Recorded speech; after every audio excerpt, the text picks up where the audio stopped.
Husband took nuclear revenge after discovering his cheating wife had a secret child. Temporary duty assignments TDY can sometimes be fun and exciting, but this one was not. It was 30 days of almost round-the-clock hard work. Every year, the U.S. Army participates in a rapid deployment exercise. Several units from across the Army are selected to participate and are airlifted, along with all their equipment, to Germany, where they engage in a month-long exercise with their NATO counterparts. My name is Fred Sadler. At the time, I was a relatively new captain in the U.S. Army, working in the Operations Division stationed at Fort Hood, Texas. This deployment came at the worst possible time for me to be anywhere other than home with my wife, who was pregnant and due to deliver sometime during the deployment. Lydia and I had been married for almost 6 years when the deployment began. My commanding officer said, "I give you a personal guarantee that I will do everything in my power to get you home before the baby is born." And he did. At the end of the exercise, I packed my things and was about to get on a plane. I called Lydia, who told me she thought she was going to be hospitalized in the next couple of days. "Then the timing must be perfect because I'm on my way home," I told her. It was dusk. I was driving to the airport when a deer ran out into the road. My driver swerved to avoid it, and the next thing I knew, I woke up in a military hospital in Frankfurt. My right arm, right leg, and 3 ribs on my side were broken, and my right lung had collapsed. "How long have I been here?" I asked my nurse. 5 days. "Is my wife here?" "No, sir," I called Lydia. "Are you okay?" were her first words. "Don't mind me." "How are you and the baby?" She began to cry. "We lost the baby, Fred. I'm so sorry." "Are you okay?" I asked. "Physically, I'm fine, but emotionally, I'm a mess." 2 weeks later, I was flown home on a medevac airplane. Lydia met me and traveled with me to the Fort Hood Hospital. She was still an emotional wreck, but our time together seemed to help us both. I was in the hospital for another 2 weeks before I was discharged on limited duty. 2 years after we lost our child, we were transferred to Heidelberg, Germany. We spent 3 years there traveling all over Europe. There, I was promoted to major. After 3 years, we were transferred to Fort Lewis, Washington. Being a major, we were given field-grade officers' quarters. They were much nicer than company grade and had garages, not just carports. When we moved into the cabin at Lewis, all the things we took with us to Germany were sent back. We unpacked those boxes as well as the boxes we had stored and did not take with us. Using a box cutter, I opened one of the many boxes and began to take things out of it. It was the box we had stored things in while we were in Germany. About halfway down was a small wooden box that I didn't remember seeing before. I placed it on top of the stack of boxes and opened it. My life changed forever. There was a small stack of envelopes with a pink ribbon around them. I pulled the ribbon away and picked up the top envelope. It was unsealed and I opened it. Inside was an official document labeled birth certificate. As I looked at the document, my mind began to fog up. It stated that a baby girl, weighing 7 lbs 6 ounces and 19 inches long, was born alive.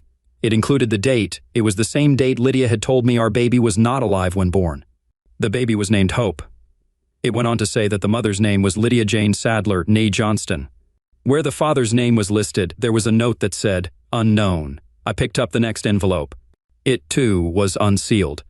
I pulled out a multi-page document. It was an adoption certificate. I read it several times. The gist of it was that a child named Hope, born to Lydia Sadler, had been given up for adoption, and all parental rights had been stripped.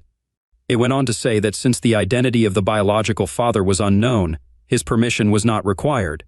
How many men had she slept with in that time? Did she know?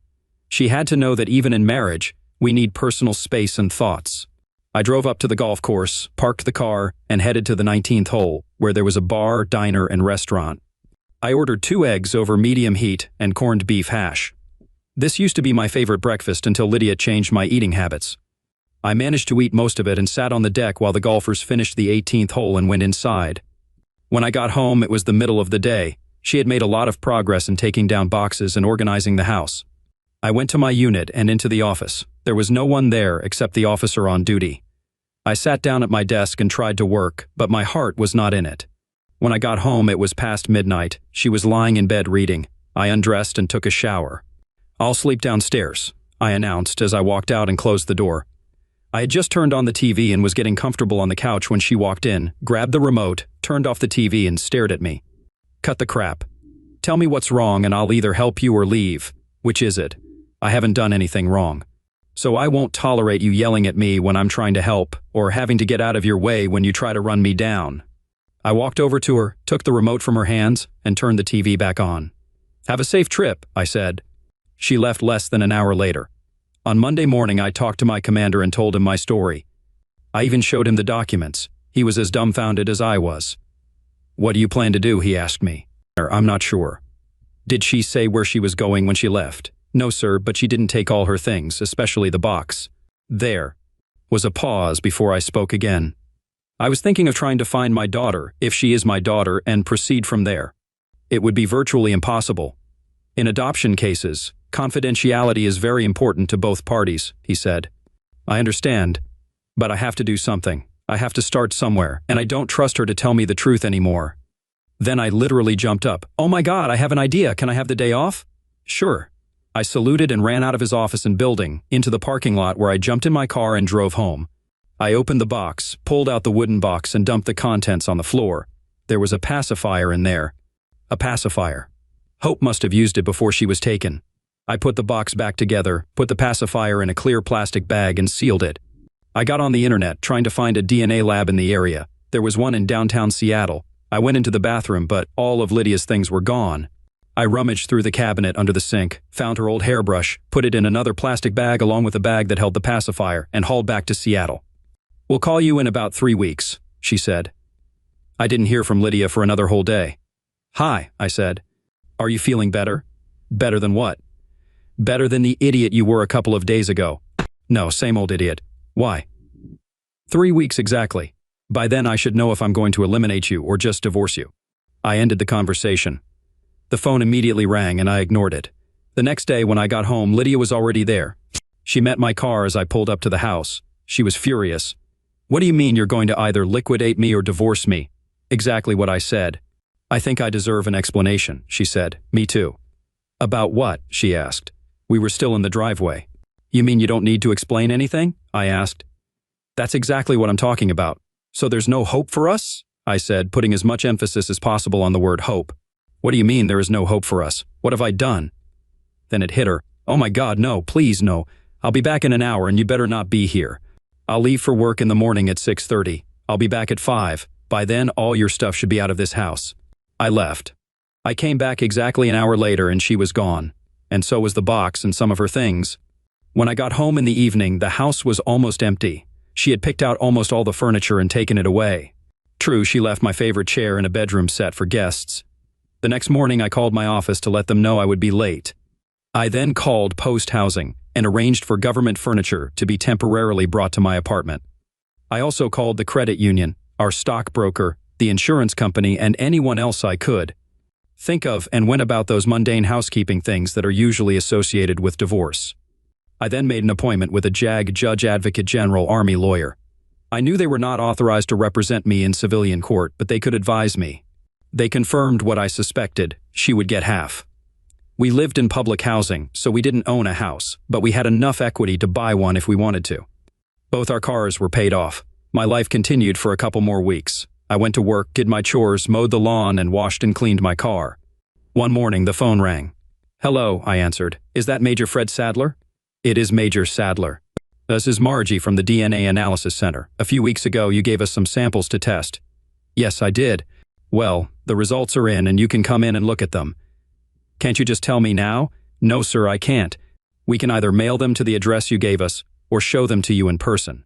We have no way to verify over the phone that you are who you say you are. We have to see identification. We can mail the results because, as you may recall, we asked you for ID when you were here and we were able to verify your address. I'll be there as soon as I can." I walked through their door, introduced myself, and asked for Margie. She came out and we shook hands. She asked to see my identification. "Come with me, please," she said. I followed her into a small room. She asked me to wait.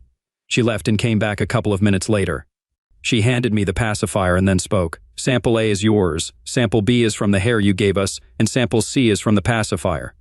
We were able to determine that Samples B and C are positively related. Sample A is not related to either B or C. "Thanks," I said, took the pacifier, put it in my pocket, took the papers, and left. I got into my car. At least I didn't have a daughter calling some other man daddy, but someone else did.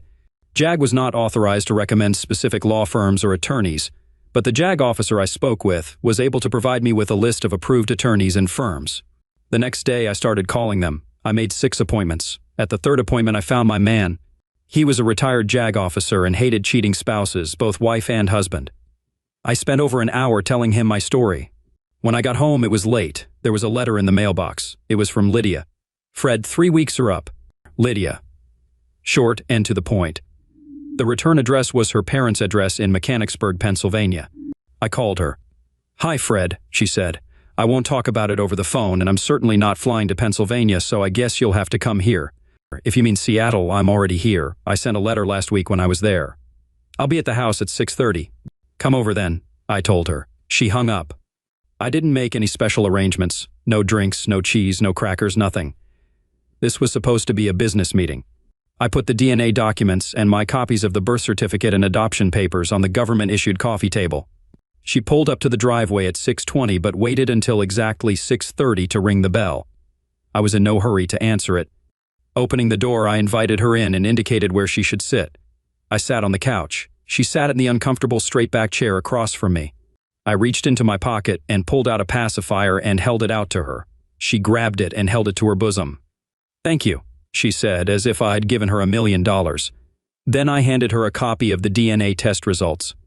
"You already know I'm not the father, but this will confirm it."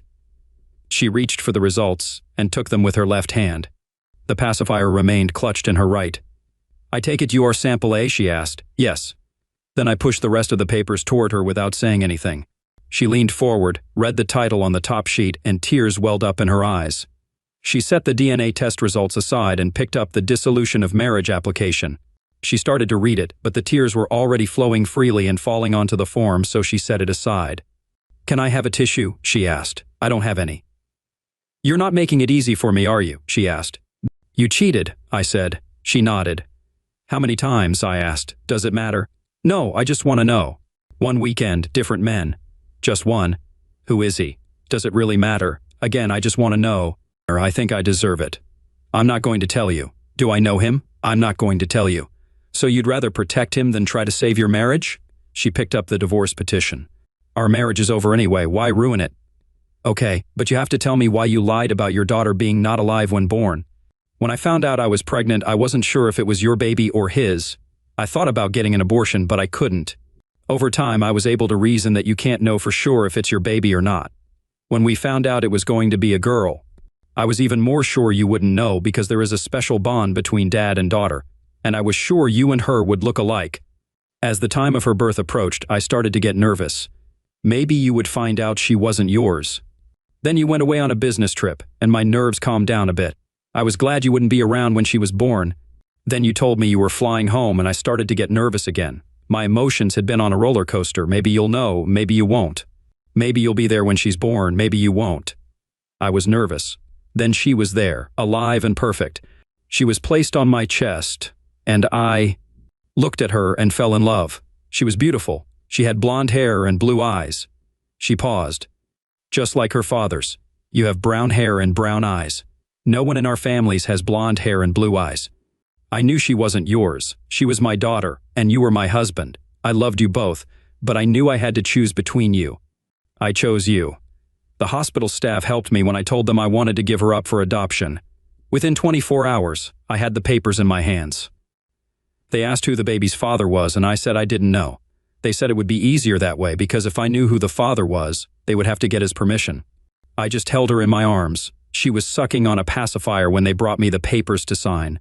I knew I had to tell you something, so I made up the lie that she was not alive when born and her remains were cremated.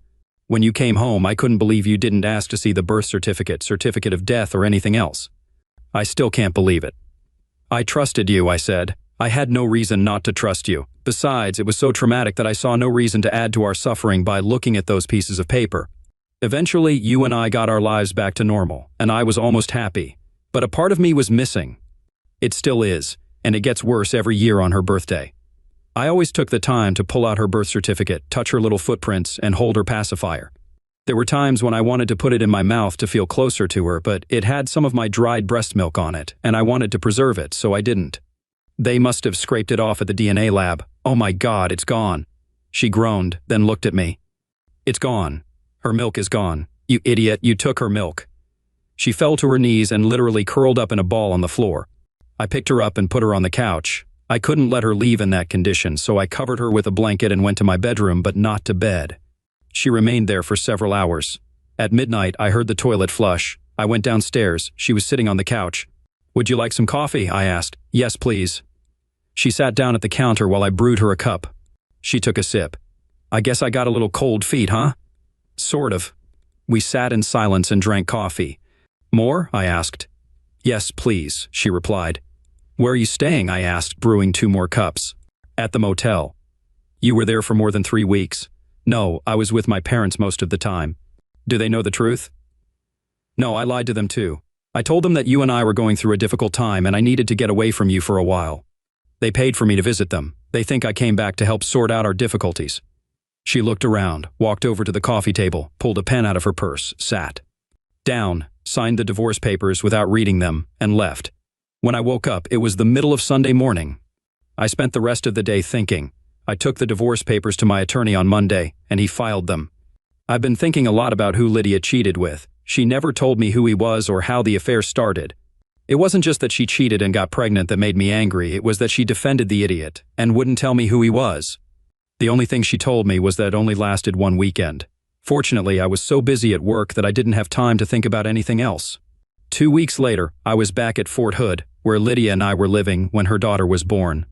Usually, military seminars are pretty intense, but this one was relaxed. We were divided into groups of 3 to work on a project. It turned out that there were 6 groups of 3, and there were 2 left, a major from Alaska and myself. We developed a close friendship almost immediately. It seemed like we'd known each other all our lives. His name was Keith Franklin, and as I said, he was stationed in Alaska at Fort Wainwright, the coldest base in the U.S. Army. But he loved it there. He was a computer genius, and we were so far ahead of everyone else that we had to slow down and wait for them to catch up. On Friday of the first week, we had lunch at the officers' club. He told me about his personal life. He cheated on his wife, and she divorced him. She is now living with some civilian, and his 2 children call the other man Daddy. Toward the end of lunch, I laid out my story too. When I finished, he had a strange look in his eyes. "And you don't know who the man she had an affair with is?" "No, she didn't tell me." "And that was here in Hood?" "Yes, 5 years ago. It's almost 6.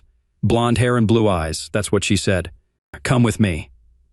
We went to the Manpower Center. Everyone assigned to Fort Hood had to go through it. We walked right into the HR director's office. She saw us, stood up, and went around her desk to give Keith a hug. She looked to be about 60 years old and had a sparkle in her eyes. I liked her, and I hadn't even talked to her yet. "Aunt Lucy, this is Fred Sadler." "Hi, Fred," she said, shaking my hand. "Hello, Mrs. Healy." The nameplate on her desk read Mrs. Healy. I began, "Call me Aunt Lucy, everyone does." "Aunt Lucy," began Keith, "do you remember the fair-haired, blue-eyed officer who may have been here about 6 years ago?" She thought for a few seconds. "No, but I don't always see everyone who passes through here. They all have to, but that doesn't mean I see them." She thought some more. "Fred Sadler, you were here around that time, weren't you?" "I remember that name." "Yes, my wife and I were here," I said. I looked at Keith, as if asking how she remembered that. Keith looked at me. "Aunt Lucy has Sam, and she can remember just about anything she's read, seen, or been involved with. That includes people. She can remember everyone she's ever met." "Sam?" I asked. "Yes, superior autobiographical memory. It's a state of being, or a curse," Aunt Lucy interrupted. "Or a curse," Keith continued. "Very few people have it. Aunt Lucy is Fort Hood's institutional memory, especially when it comes to personnel matters. Isn't that right, Aunt Lucy?" "Unfortunately." I looked at her, then at Keith, then back at her. "You remember everything?" "Everything that happens to me personally." "Jesus," I said. "How do you have room for all this?" "We don't know, it's just always there." "Does it have any downsides?" I asked. "Oh God, yes. I remember the good as well as the bad. It can cause depression if you allow yourself to do that." "I can only imagine," I told her. "Aunt Lucy," Keith interrupted again. "Fred," he pointed at me. "He's looking for someone who was here at the same time. The only thing he knows about him is that he was blonde with blue eyes." She laughed. "That's it? No height, no weight, no rank, no assignment, not even his initials?" "No, ma'am," I said. "Calling me ma'am is a waste of good oxygen, Fred. I'm Aunt Lucy. Give me time to think and maybe ask around." "Does it matter?" Keith looked at me and I answered, "Yes, Aunt Lucy, it's important." "Oh, he was about the same age as me when I was here, if that helps, and he was in the Army." "Officer or private?" "I suppose he was an officer." "So you don't even know if he was in the service?" No, I don't. Or a civil servant. No, I'm sorry, I know it's not much to go on, she laughed. Yeah, there's just nothing to target there. Can't be more than 2,000 blonde-haired, blue-eyed men I've encountered in the last few years, but I'll see if I can narrow down the time frame. She took both of our phone numbers. 2 days later, she called Keith. I've been thinking about the man you asked about. I don't remember any blonde-haired, blue-eyed soldiers, either officers or privates, who were about the right age, but I know 2 civilians who work for the Office of Post Engineers. One has worked there for about 30 years, so he's probably too old. The other has been working there for about 10 years. He's in charge of new construction now, but he used to be the head of the plumbing department. His name is Kurt Weber. There are about 15 other blue-eyed blondes on post, but the ages don't fit, and I didn't bother trying to remember civilians living off base because I assumed that when Major Sadler was here, he didn't have time to make many civilian friends. Keith told me, and I immediately started planning how to meet Weber, find out if he was the right man, and maybe get a little revenge. The men who prey on the wives of our military personnel are the second lowest form of life on the planet. The lowest, of course, are those who prey on wives when the serviceman is overseas. These idiots deserve the worst fate imaginable. The next morning, I was sitting on the next street over from Weber's house in my rental car. I was hoping he was golfing or doing some home projects, so maybe he was on his way to the local hardware or lumber store. I had been sitting there for almost 2 hours when I saw his car pull out of the garage and speed down the street. Thank God, I thought.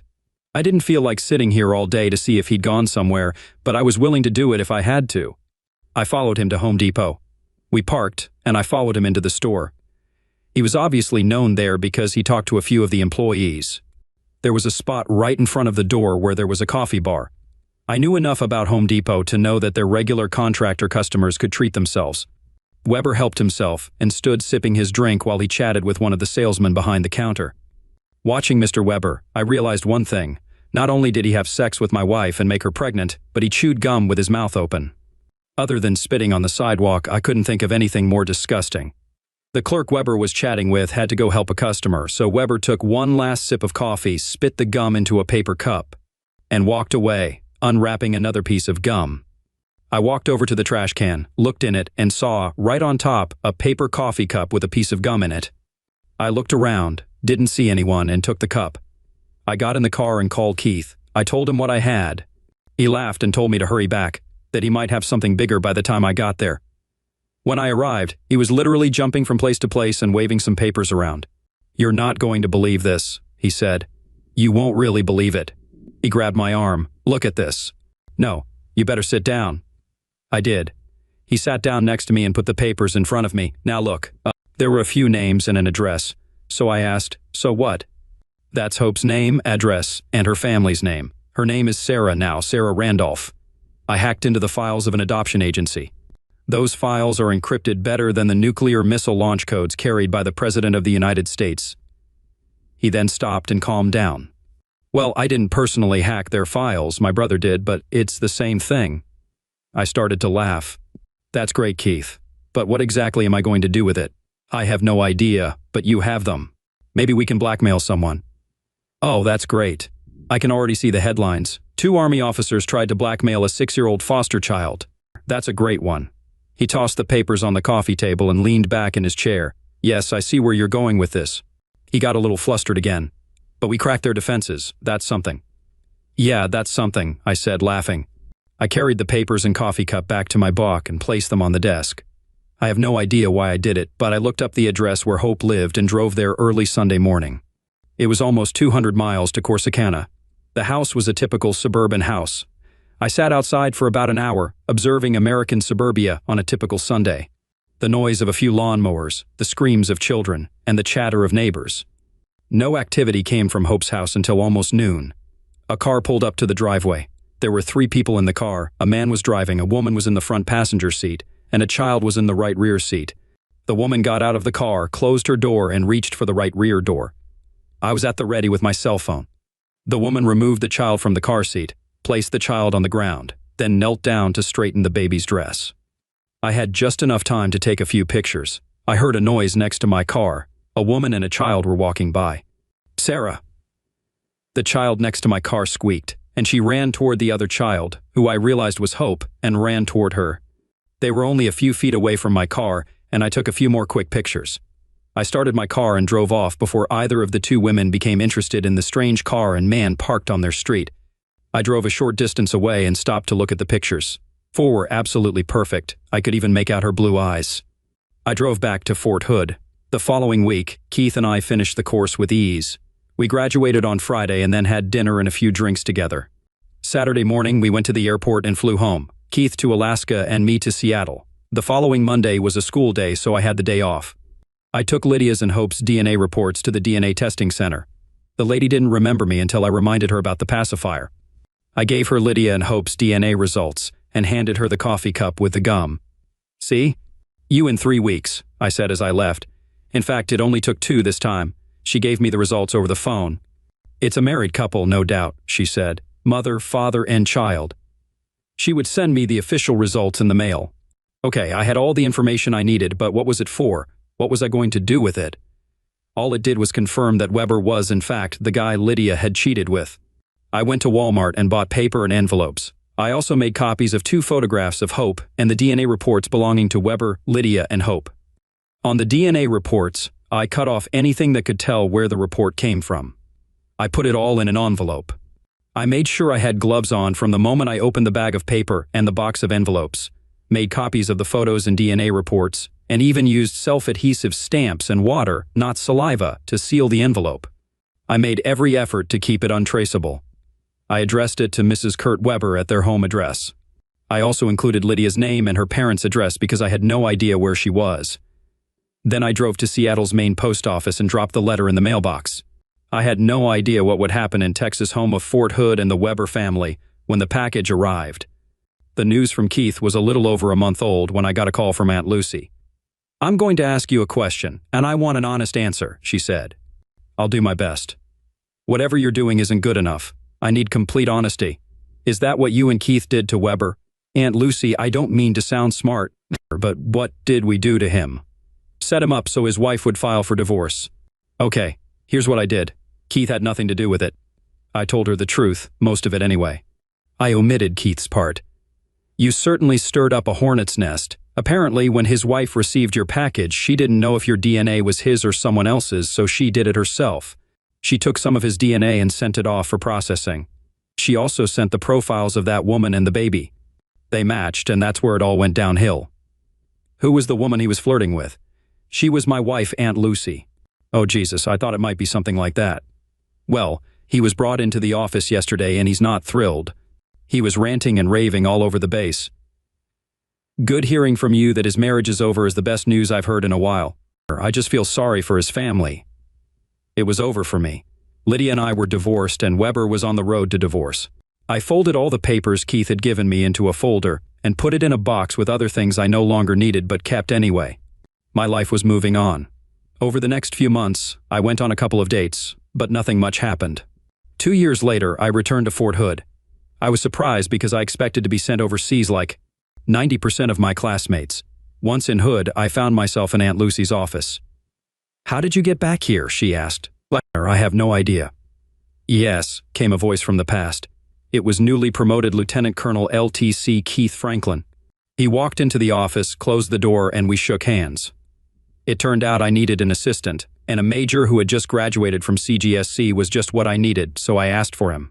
Keith and I had talked a few times since we arrived at the seminar but hadn't seen each other. I was glad to see my friend. After registering, I took a vacation for 2 weeks. The first thing I did was to look for a house. Lydia and I had been saving up to buy it. I assumed that she would get half of it in the divorce, but since she didn't show up in court, I got everything. The branch manager walked by. He introduced himself as Dwight Randolph. "We moved here about 6 months ago and settled in a brand new neighborhood. The houses are very nice and inexpensive. You get a lot of value for your money." He told me this, then went to his office and returned with a business card from the agent whose services he had used. I called her, and it only took me 3 days to find what I wanted. I paid more than half of the down payment, and the bank was happy to finance the rest. I started working with Keith and moved into my new house. The first things I bought were a bed, a chair, a big TV, and a lawnmower. I was spending my first night in my new house.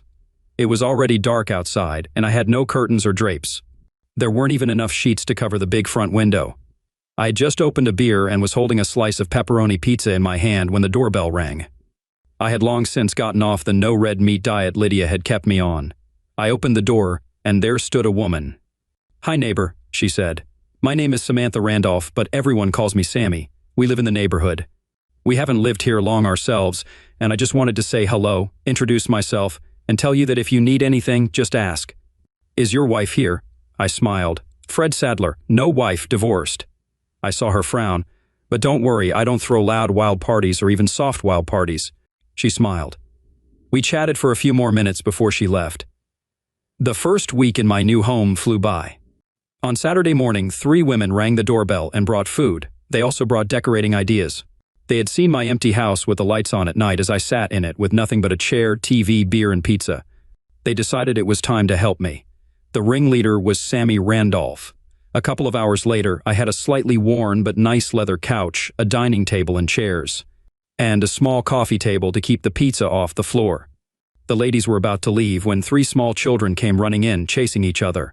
One of the ladies, Ruth, grabbed 2 of the children, and Sammy grabbed the third. "Calm down, Sarah," she said, kneeling beside the child and brushing her blonde hair away from her blue eyes. "This is our new neighbor, Major Sadler."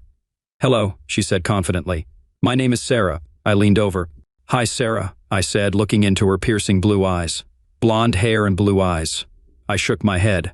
"How old are you, Sarah?" "I'll be 7 soon." I stood up and we all said our goodbyes. As soon as they left, I went to the room that was to be my den, found the right box, opened it, and pulled out a folder. In it were the pictures I had taken. It was the same baby. I hadn't paid attention to the names of the parents before, but now I did. The adoption papers named Dwight and Samantha Randolph as Hope's adoptive parents. Sammy and her friend mostly decorated my house. It took a few weeks, and when it was done, we had a neighborhood open house. Sammy invited her sister-in-law, Joni Payne, who happened to be divorced. Oh, I hadn't enjoyed female companionship in a long time, and Joni and I hit it off right away. She was the last to leave the party, and I couldn't wait to call her. The next day, we met for lunch and had dinner with Dwight, Sammy, and Sarah. Sarah was brief because she wanted to go play with her friends. Over the next few months, we were together as often as possible. The first night we spent together was very good. We were sitting at the kitchen island when the doorbell rang. I threw on my robe and went to answer it. It was Sammy. "Good afternoon, Fred," she said as she walked inside. We were wondering. She saw Joni. "Well, what do we have here?" she asked, heading toward her sister-in-law.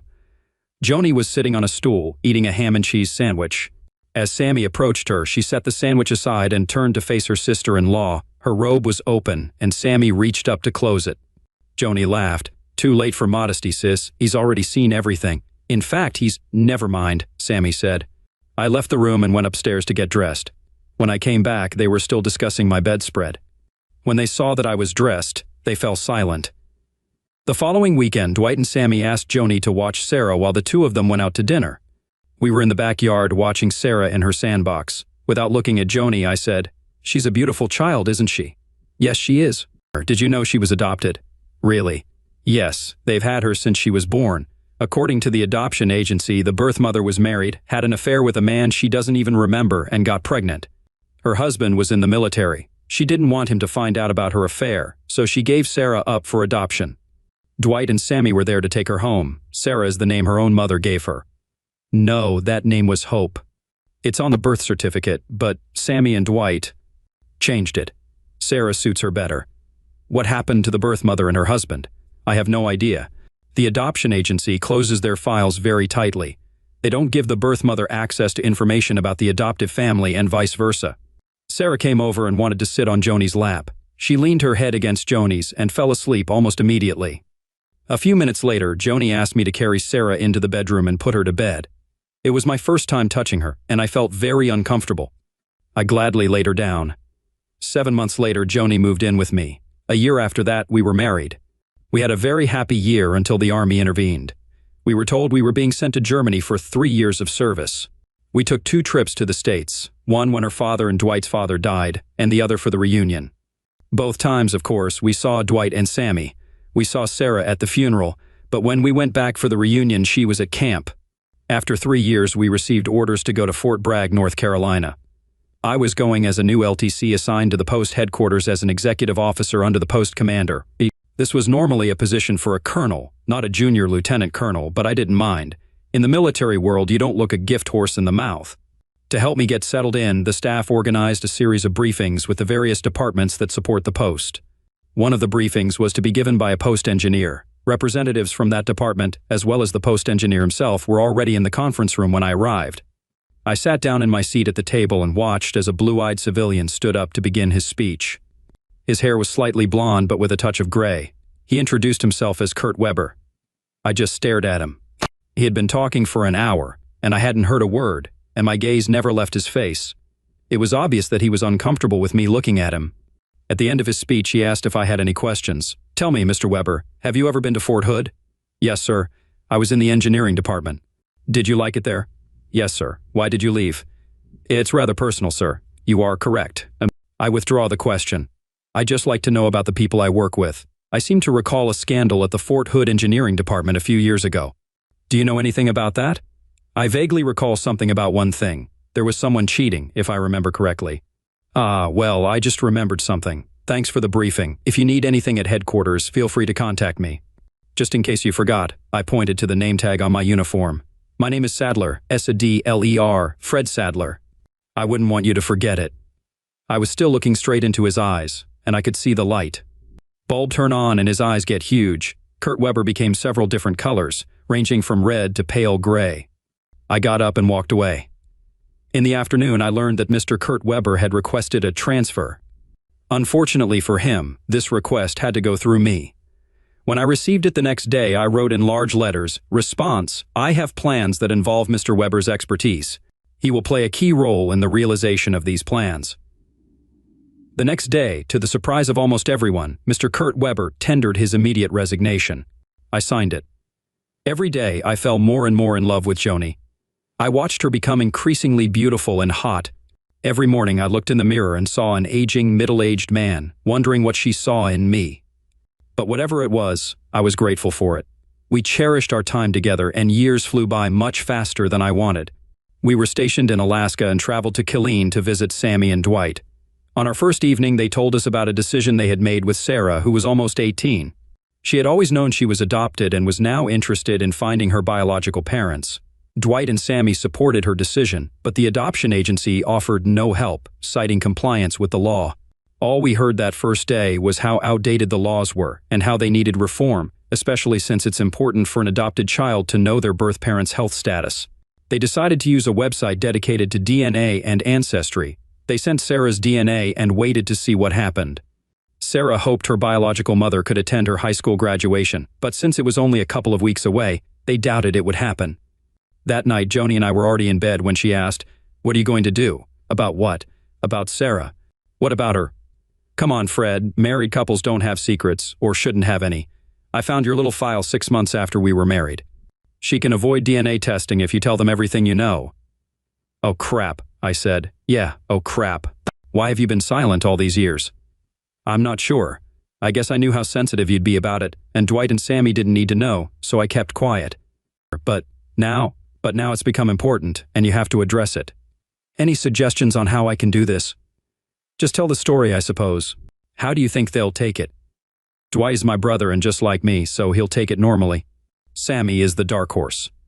"Okay, tomorrow we'll get Sarah out of the house and tell them." She leaned over and kissed me gently. "Do I ever bore you?" she asked. "What a silly question," I said. "Of course you don't. Why did you even ask?" "Because you haven't touched me all day." I grinned and reached for the buttons on her pajamas. "I can fix that right now." The next morning was Sunday. Sarah was picked up by her best friend, and they went to the mall. I gathered the four of us around the table, took a deep breath, and began.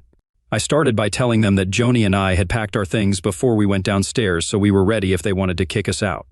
They looked at us, and Joni shrugged. "Sarah doesn't need to give DNA to find her biological parents." "I know who they are," I said. The looks they gave me made it clear I needed to explain, so I told them the whole story. When I finished, I took a deep breath and looked around the table. Dwight just stared at me while Sammy had tears in her eyes. After a few seconds, she stood up, walked over to me, took my hands, pulled me into a hug and said, "Oh, poor guy, living with that all these years and not being able to talk about it. No one deserves that." She hugged me again. "What do you think, Dwight?" she asked her husband. "I'm trying to calculate the probability of how we all ended up together. I don't think there's a big enough number." "So what do we do now?" asked Sammy, returning to her chair. I think Fred should contact his ex-wife and invite her to the graduation, since Sarah wants her there, Joni said. Yeah, why me? I protested. Because you started it, Dwight grinned. But who's going to contact Weber? Not me, I said, and told him about the last time I saw him. You never told me that, Joni said. I didn't realize you knew the whole story, did I? She leaned over and kissed me. I love this woman, I thought. Later that day, when Sarah returned, Dwight and Sammy told her about it. She was both nervous and excited and wanted us to continue. The only way I knew to contact Lydia was through her parents, if they were still alive, if they still lived in Mechanicsburg, and if they still had a landline. I waited until Monday morning and talked to a private investigator. I asked him to help me find Lydia's parents and Kurt Weber. It took him 2 hours to get the parents' phone number. It took longer to find Weber. I called Lydia's parents, reminded them who I was, and told them I needed to talk to Lydia. I gave them my phone number to give to her. Not an hour later, my phone rang. Hello, this is Lydia Bowman. I was given this number. Hi, Lydia. Fred? Yeah. How's it going? She asked, trying to think of something clever to say, but I couldn't. Actually, I'm doing great. How are you? Very well, Lydia. I need to talk to you about something very important. Okay, go ahead. Not over the phone. Tell me where we can meet and we'll talk in person. Explain it to me. We haven't spoken in years, and suddenly, out of the blue, you have something so important that it needs to be discussed in person? That's it? I'm sorry, Fred, I'm not buying it. Okay, but remember I gave you a chance. A chance at what? Come on, Fred, what's the matter? Only in person, Lydia. Call me if you change your mind. Wait, okay, damn it, we live in Vegas. That's better. I'm flying out there tomorrow, and I'll call you when I land. You decide where you want to meet. The next day, we met in the lobby of the Bellagio Hotel. I guess she needed a lot of witnesses. Hi, Lydia. Hello, Fred. This is my husband, Roland Bowman. Hi, Roland. I turned my attention back to Lydia. I need to see you alone for 10 seconds. Anything you have to say, you can say in front of Roland. Whatever you say, but this is about the hope you had. She turned pale. Can we still talk? Yes, he knows about her. Okay, let's sit down. We found as quiet a corner as we could, given where we were. I recommended something to drink. Wine will do. We agreed to a red, and I ordered it. We let the waiter pour our glasses. I paid for the wine, and we all took a sip. Her name is Sarah. She is graduating in 2 weeks and wants you to be there. Roland and I watched her faint with a glass of wine in her hand, not spilling a drop. Roland took the glass, set it down, and patted her cheeks until she came to. What did you say? I repeated it, then pulled out Sarah's picture and showed it to Lydia. She started crying, gently touching the picture. She's beautiful. Where did you get this? I took it yesterday in her living room. You took it? How? Why? I told her the whole story from beginning to end, including our failed attempt to find Kurt Weber. She didn't know I knew his name and was shocked again. Initially stunned, she quickly grew really angry. Why didn't you ever tell me? Why did you keep her from me all these years? Her voice got louder and louder. Roland jumped up. Calm down, calm down. You gave up all rights to her. Fred is breaking the law by doing this now, so chill out. She calmed down. When can I see her? At her graduation if you want to come. Of course I'll come. Can't I see her sooner? You both need time to get used to it. Take your time. How about we get there the day before? She smiled. That would be wonderful. Now, how about I take a picture of you so she can see what you look like? Okay. We found a spot outside for her to pose. When I started to leave, she rushed over, hugged me, and kissed my face and head. Not too demonstrative, is she? Roland asked, laughing. I decided I liked him. That same afternoon, I flew back to prepare Sarah. I showed her a picture of Lydia. She's beautiful, Sarah said. She was very nervous, but excited at the same time. For the first time since I'd known her, she hugged me. Thank you, Uncle Fred. Now we know where you get your beauty, said Sammy, snuggling tightly against Sarah. Do you know what my birth father looks like? Sarah asked timidly. The other 3 adults looked at me with widened eyes, waiting to see what I would say. I thought for a moment before I spoke. Let me tell you that. You got your blonde hair and blue eyes from him. The 3 adults breathed a sigh of relief. We had only taken a week's vacation, so I had to go back to Alaska. But Joni stayed behind to help everyone prepare for the big day. I left for Alaska, promising to be back 2 days before graduation. The day before I was due back in Killeen, I got a call from the private detective. The most he'd been able to find out about Weber was that after leaving government service, he'd taken a job as a consultant to the government of a Middle Eastern country. Like several other American consultants, he disappeared shortly after arriving in country and has not been seen since. I met Lydia and Roland at the airport and drove them straight to Sarah's house. When we entered, she was standing in the middle of the living room. I let Lydia go first. They looked at each other for a long time, then Lydia spoke. "I brought you this," she said, pulling out a pacifier. "It belongs to you, and I thought you might want it back." My stepdad despised me and wanted to kick me out, unaware that the house was legally mine. I'm a 19-year-old guy, and I've been living with my mom and stepdad for the past 3 years. Things have been tough lately, and I really need some advice. My mom got married to my stepdad when I was 16. At first, everything seemed okay. He was nice enough when we all hung out together, but I noticed he acted differently when it was just the two of us. He'd make little comments about how I was lazy or not helping out enough around the house. I tried to ignore it and just do my best to stay out of his way. As time went on, things got worse. When my mom wasn't around, he'd criticize everything I did. He'd complain about the way I did chores, the music I listened to, even the way I dressed. Nothing was ever good enough for him.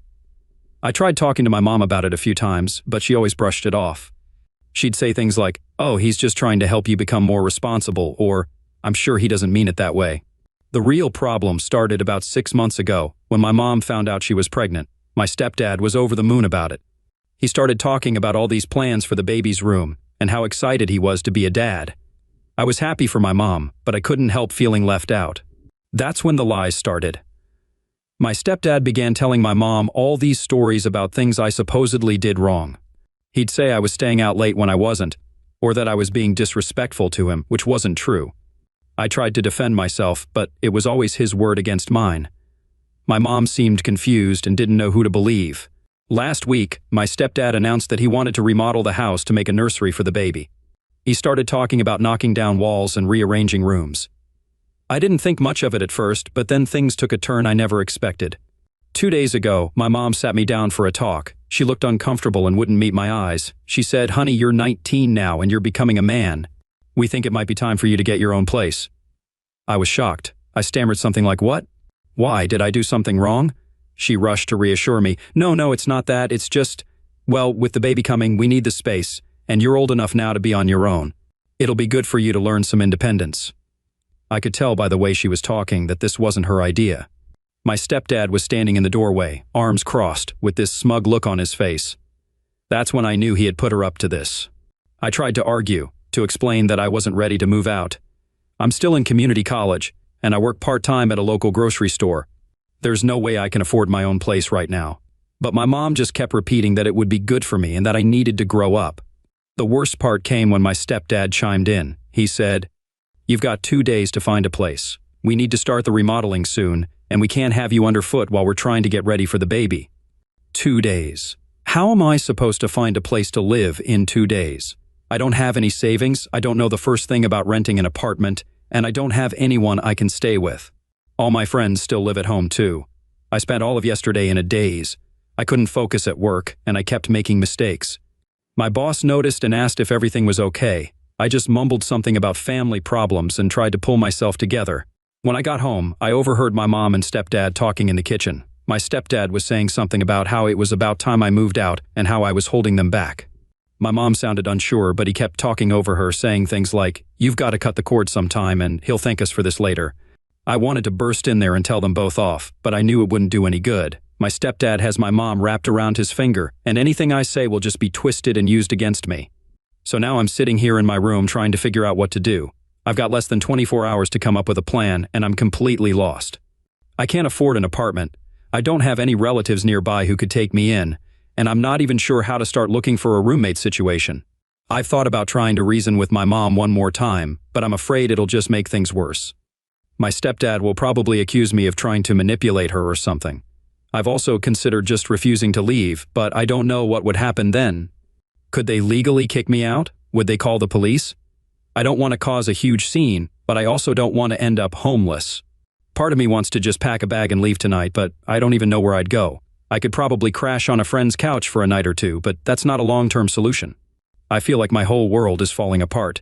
This is the only home I've ever known, and now I'm being pushed out with no warning and no support. I'm angry at my stepdad for orchestrating this, hurt that my mom is going along with it, and scared about what's going to happen to me. I keep thinking about all the things I'm going to miss. The smell of my mom's cooking, the familiar creaks of the floorboards, even the stupid arguments with my stepdad. It might not have been perfect, but it was home. And what about the baby? I was actually looking forward to being a big brother, even if it was going to be weird. Now I might not even get to know my little sister or brother. Will my mom and stepdad just pretend I don't exist? I'm trying to stay calm and think logically, but it's hard. Every time I start to make a plan, my mind goes blank with panic. How am I supposed to juggle school, work, and finding a place to live all at once? And even if I do find somewhere, how will I pay for it? I've spent the last few hours scrolling through rental listings online, but everything is so expensive. Even the cheapest studios are way more than I can afford on my part-time salary, and most places want first and last month's rent, plus a security deposit. Where am I supposed to get that kind of money? I've thought about dropping out of school to work full-time, but that feels like giving up on my future. I've worked hard to keep my grades up, and I don't want to throw that away. But I don't see how I can keep going to classes if I don't have a place to live. The more I think about it, the angrier I get. This isn't fair. I didn't do anything wrong. I'm not a bad kid. I don't drink, I don't do drugs, I've never been in trouble with the law, I help out around the house, I get decent grades, I have a job. Why am I being punished? I keep replaying conversations with my stepdad in my head, wondering if I could have done something differently. Maybe if I had stood up to him more, or if I had tried harder to bond with him, things would be different. But deep down, I know that's not true. He made up his mind about me a long time ago, and nothing I could have done would have changed that. I've thought about reaching out to my real dad, but we haven't spoken in years. He left when I was little and has never shown much interest in being part of my life. I don't even know if he'd answer if I called. As for other family, my grandparents passed away a year ago, and I don't really know my aunts and uncles. They live in different states, and we've never been close. I can't imagine any of them would be willing to take me in. The worst part is feeling so alone. I can't talk to my mom about this because she's made it clear whose side she's on. My friends try to be supportive, but none of them really understand what I'm going through. They all think it's cool that I'm moving out, like it's some big adventure. They don't get that I'm being forced out with no preparation and nowhere to go. I've thought about posting on social media to see if anyone knows of a cheap room for rent, but I'm embarrassed. I don't want everyone knowing my business or thinking I'm some kind of loser who can't take care of himself. As the hours tick by, I'm getting more and more desperate. I've started looking at ads for roommates, but most of them want someone older or with a full-time job. I've even considered sleeping in my car for a while, but I don't know if that's safe or even legal. I keep hoping that my mom will change her mind, that she'll realize this is crazy and tell my stepdad to back off. But every time I see her, she just gives me this sad, pitying look and asks if I found a place yet. It's like she's already written me off. I don't know what to do. I feel like I'm standing on the edge of a cliff, about to be pushed off. I'm not ready for this. I don't have the skills or the resources to live on my own. I'm scared of ending up on the streets or having to drop out of school. If anyone has been through something like this or has any advice, I'd really appreciate it. I'm running out of time and options, and I don't know where else to turn. Thanks for reading this far, and sorry for the long post. I guess I just needed to get it all out. Update. Hey everyone, I can't believe I'm writing this update. So much has happened in the last 24 hours, and my head is still spinning. I want to thank everyone who responded to my original post with advice and support. It really helped me get through a tough night. After I posted, I was still panicking about what to do. That's when I remembered my grandma's sister, who's always been like a godmother to me. I hadn't thought of her at first because she lives pretty far away, but I was desperate and decided to give her a call. As soon as I explained the situation, she got really quiet. Then she said, "Don't you worry about a thing, sweetie. You don't need to go anywhere. I'm coming there tomorrow and we'll sort this all out." I was confused but relieved. I tried to tell her it wasn't necessary for her to come all this way, but she insisted. She told me not to say anything to my mom or stepdad and just act normal until she got here. The next day, my stepdad was getting impatient. He kept asking if I'd found a place yet and making comments about how I needed to be out by the afternoon. I just kept my head down and said I was still looking. Around 2 p.m., the doorbell rang. My stepdad answered it and I heard my godmother's voice. She sounded angry, which was weird because she's usually super calm. She marched into the living room where my mom and I were sitting and said, "We need to talk, all of us now." My stepdad tried to argue, saying it was a family matter, but my godmother shut him down. "I am family," she said, "and I have something very important to tell you all." That's when she dropped the bombshell. She looked right at me and said, "Honey, this house belongs to you. Your grandmother left it to you in her will. You're the legal owner, and no one can make you leave." I couldn't believe what I was hearing. My mom looked shocked, and my stepdad's face turned red. He started sputtering about how that couldn't be true, but my godmother pulled out some papers from her purse. She explained that my grandma had changed her will shortly before she died. Apparently, she knew about my mom's relationship with my stepdad. It had started before they got married, and she didn't trust him. She was worried he might try to take advantage of my mom and me, so she left the house to me as a way of protecting us. My mom was in tears, asking why she hadn't been told about this. My godmother explained that it was done quickly and secretly when my grandma was on her deathbed. She said my grandma had made her promise not to say anything, unless it became absolutely necessary. And now, she said, looking at my stepdad, it's necessary. My stepdad completely lost it. He started yelling about how it wasn't fair and how we had tricked him. He even tried to grab the papers from my godmother, but she pulled them away. That's when I found my voice. I stood up and told him to stop. I said, "This is my house, and I won't have you acting like this here." It felt weird to say, but also kind of good. For the first time, I felt like I had some power in this situation. My mom was still crying, caught between me and my stepdad. I could see she was torn and confused. I felt bad for her, but I was also angry that she had gone along with his plan to kick me out. After things calmed down a bit, we all sat down to talk. My godmother explained the legal details, and it turns out I've been the owner of the house since my 18th birthday. My stepdad kept trying to argue, but there wasn't much he could say.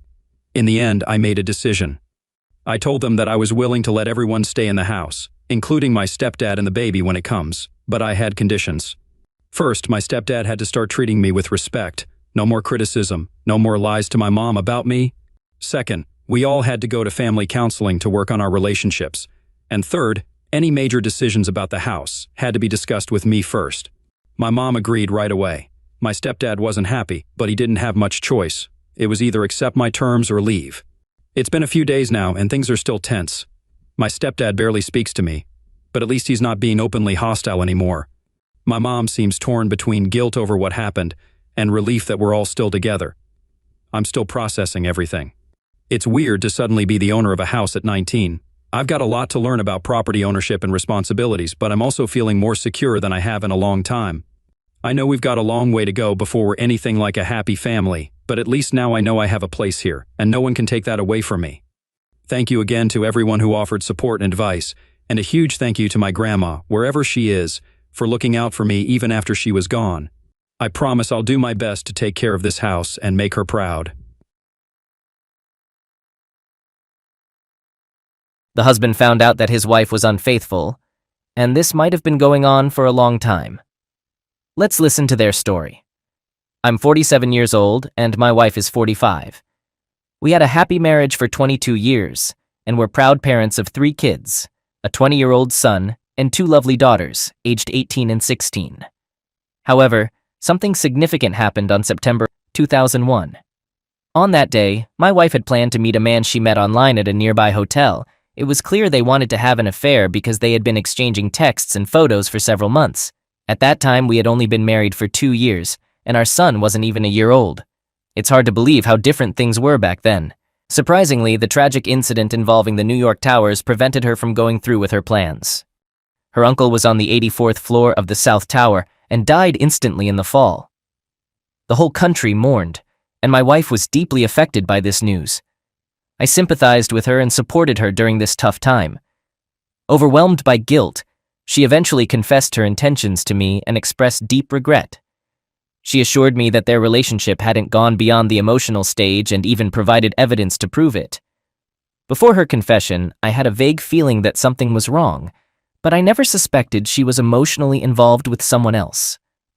This revelation shocked me because I thought I knew my wife well. She had a strict upbringing that discouraged parties, drinking, and dating. She told me I was her first romantic partner when we started our relationship. After her confession on September 11th, I began to question everything I knew about her.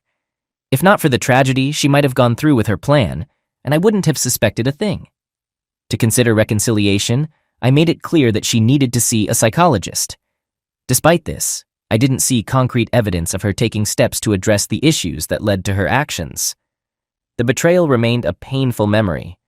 Eventually, she did seek help from a psychologist and showed genuine remorse. We worked on healing our relationship, but trust, once broken, is fragile. We managed to smooth things out, but our trust was never the same. 19 years passed, and we had 2 more children. But on October 14th, 2019, that familiar feeling of doubt resurfaced, causing anxiety. Intuition can be unsettling, especially when it questions the stability of our relationship.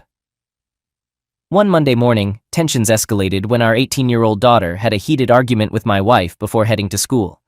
Later, I made a mistake and tried to defuse the situation by playing with the family dog, which made our daughter burst out laughing. Surprisingly, my wife's reaction was unexpected. Overwhelmed with strong emotions, she looked upset and distant. To my surprise, the first alarm bell was her decision to disable the location data exchange function on her phone, which we used to track each other's location. This sudden change in behavior caused an instinctive feeling of anxiety. The trust we had been rebuilding needed more attention. Driven by the need to find clarity and confidence, I started looking for ways to access her phone, computer, and any other devices that could help resolve the situation. My actions were motivated by the desire to understand a situation where our relationship was again seriously tested. Today, we had to take our youngest to the post office to get a passport for her school trip. Since my wife works at the school where our daughter studies, she kindly offered to take her there, and I met them at the designated location. Both of us needed to be there for this task, but all the while, she seemed detached and distant. While we waited, there was an unsettling silence in the car, broken only by her periodic phone calls. It was clear she was engaged in correspondence with someone, which raised concerns in my mind, and a desire to check her phone to ease my worries. She used to leave her phone unattended at home, but lately she carried it everywhere. This change added to my unease. I also recalled her recent purchase of an iPad for her work, which I set up for her. We had discussed this acquisition multiple times, so her desire for it wasn't a surprise. Alongside her phone, the iPad became her constant companion, which she carried around the house. At one point, she left it unattended on the table, allowing me to investigate further. To my surprise, I found it locked with a code. This was unusual for us since we usually don't use codes on our devices. She explained it was because confidential student information was on the iPad, which made sense. However, there was still the possibility she used it for other purposes. On a Friday, we planned to meet at the bank to finalize a loan for our new house. After returning home, she mentioned having an errand to run. Curious, I checked our bank account and discovered that one of her errands was a visit to an adult store. This immediately raised suspicions. When I had the chance, I discreetly searched through her purchases and found beautiful underwear. Our life in bed was stagnant, mainly due to her lack of desire. This discovery led to a conversation. Frustrated by our lack of closeness, I decided to consult a doctor about it. During my research, I stumbled upon several websites discussing low libido in women. This piqued my curiosity and led me to dig deeper. I tried to observe her actions without being noticed, and eventually discovered the access code to her iPad while she was with our daughter. With caution and determination, I accessed the device and saw a Facebook message from a stranger, asking her to send a photo. Strangely, the app showed they weren't Facebook friends, which left me puzzled. It could have been a random person, but her reaction indicated she knew this individual. The conversation quickly became open, and when he suggested that she should leave our daughter and be with him instead of keeping this information and its source hidden for better understanding, I made a hasty decision to confront her that evening. Unfortunately, this turned out to be a big mistake as she lied about it and took immediate action. The affair remained a secret from others. She claimed the lingerie was for us, and she was trying to build up the courage to wear it for me. She said the person on Facebook was a former colleague from a summer job who suddenly started messaging her. She swore that their communication was only through texts and didn't involve any physical contact. Although I wanted to believe her, I found it hard to accept her explanations. I told her firmly that all of this needed to stop completely and immediately, and she agreed. The next day, I asked if the affair had truly ended, and she assured me it had. She didn't know I had seen their messages. Using other methods, I discovered that she had told him to unfriend her on Facebook due to my demands, which meant she had lied to me. And here I am, 19 years later, facing a situation that feels all too familiar at this moment. My emotions are a mess, and I'm confused. My appetite has decreased, I can't sleep well, and I find it hard to concentrate. To cope with this, I've scheduled consultations for myself later this week and started spending more time at the gym. This situation is extremely painful, and I don't want to deal with it. Since the day I learned the truth, I've been reading Psalm 81 almost daily. Initially, for several days, I managed to handle the situation relatively well, but today was especially tough. I barely slept last night, which worsened my emotional turmoil. On a brighter note, our son, who was born before the first affair, surprised us by giving us tickets to an event. He currently works at a nearby theater, and we were happy to attend the play Come From Away. We decided to pretend we were happy because it was an unexpected gift from him in his early 20s. He's an exceptional person, and we didn't want to disappoint him with a refusal or lack of enthusiasm. If you're not familiar with the production, it's based on the events of the September 11th, 2001 terrorist attack. It's worth mentioning that the date is historically significant, as are the feelings I had when we bought the tickets. Constant reminders of that specific date and time, as well as a recently reopened painful wound, kept me from fully immersing myself in what was happening in different circumstances, in a different environment. I might have found pleasure in today's outing, but from the beginning, I wished to be anywhere but in that theater. To ease the discomfort, I started documenting my observations, noting dates, times, and my thoughts in a journal. I even developed a personal mantra to help me deal with similar situations. Stay calm, stay patient, stay in control. I realize I need to be more consistent in applying this mantra, but I'm working on it diligently. I've made significant progress in improving my thinking.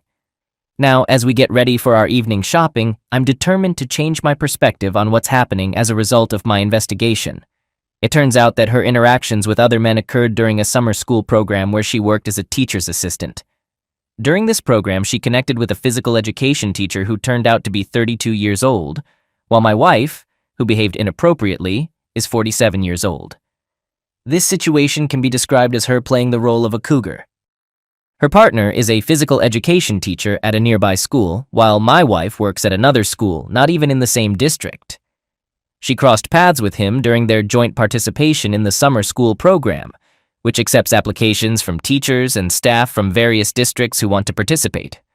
This unique setup allows people with different levels of education to work together who wouldn't typically cooperate. I knew he would be in the program, but chose to keep that knowledge to myself. At the moment, she remains unaware of my awareness. I decided to pay closer attention to their interactions, and eventually found a message from her to him on Facebook with very interesting content.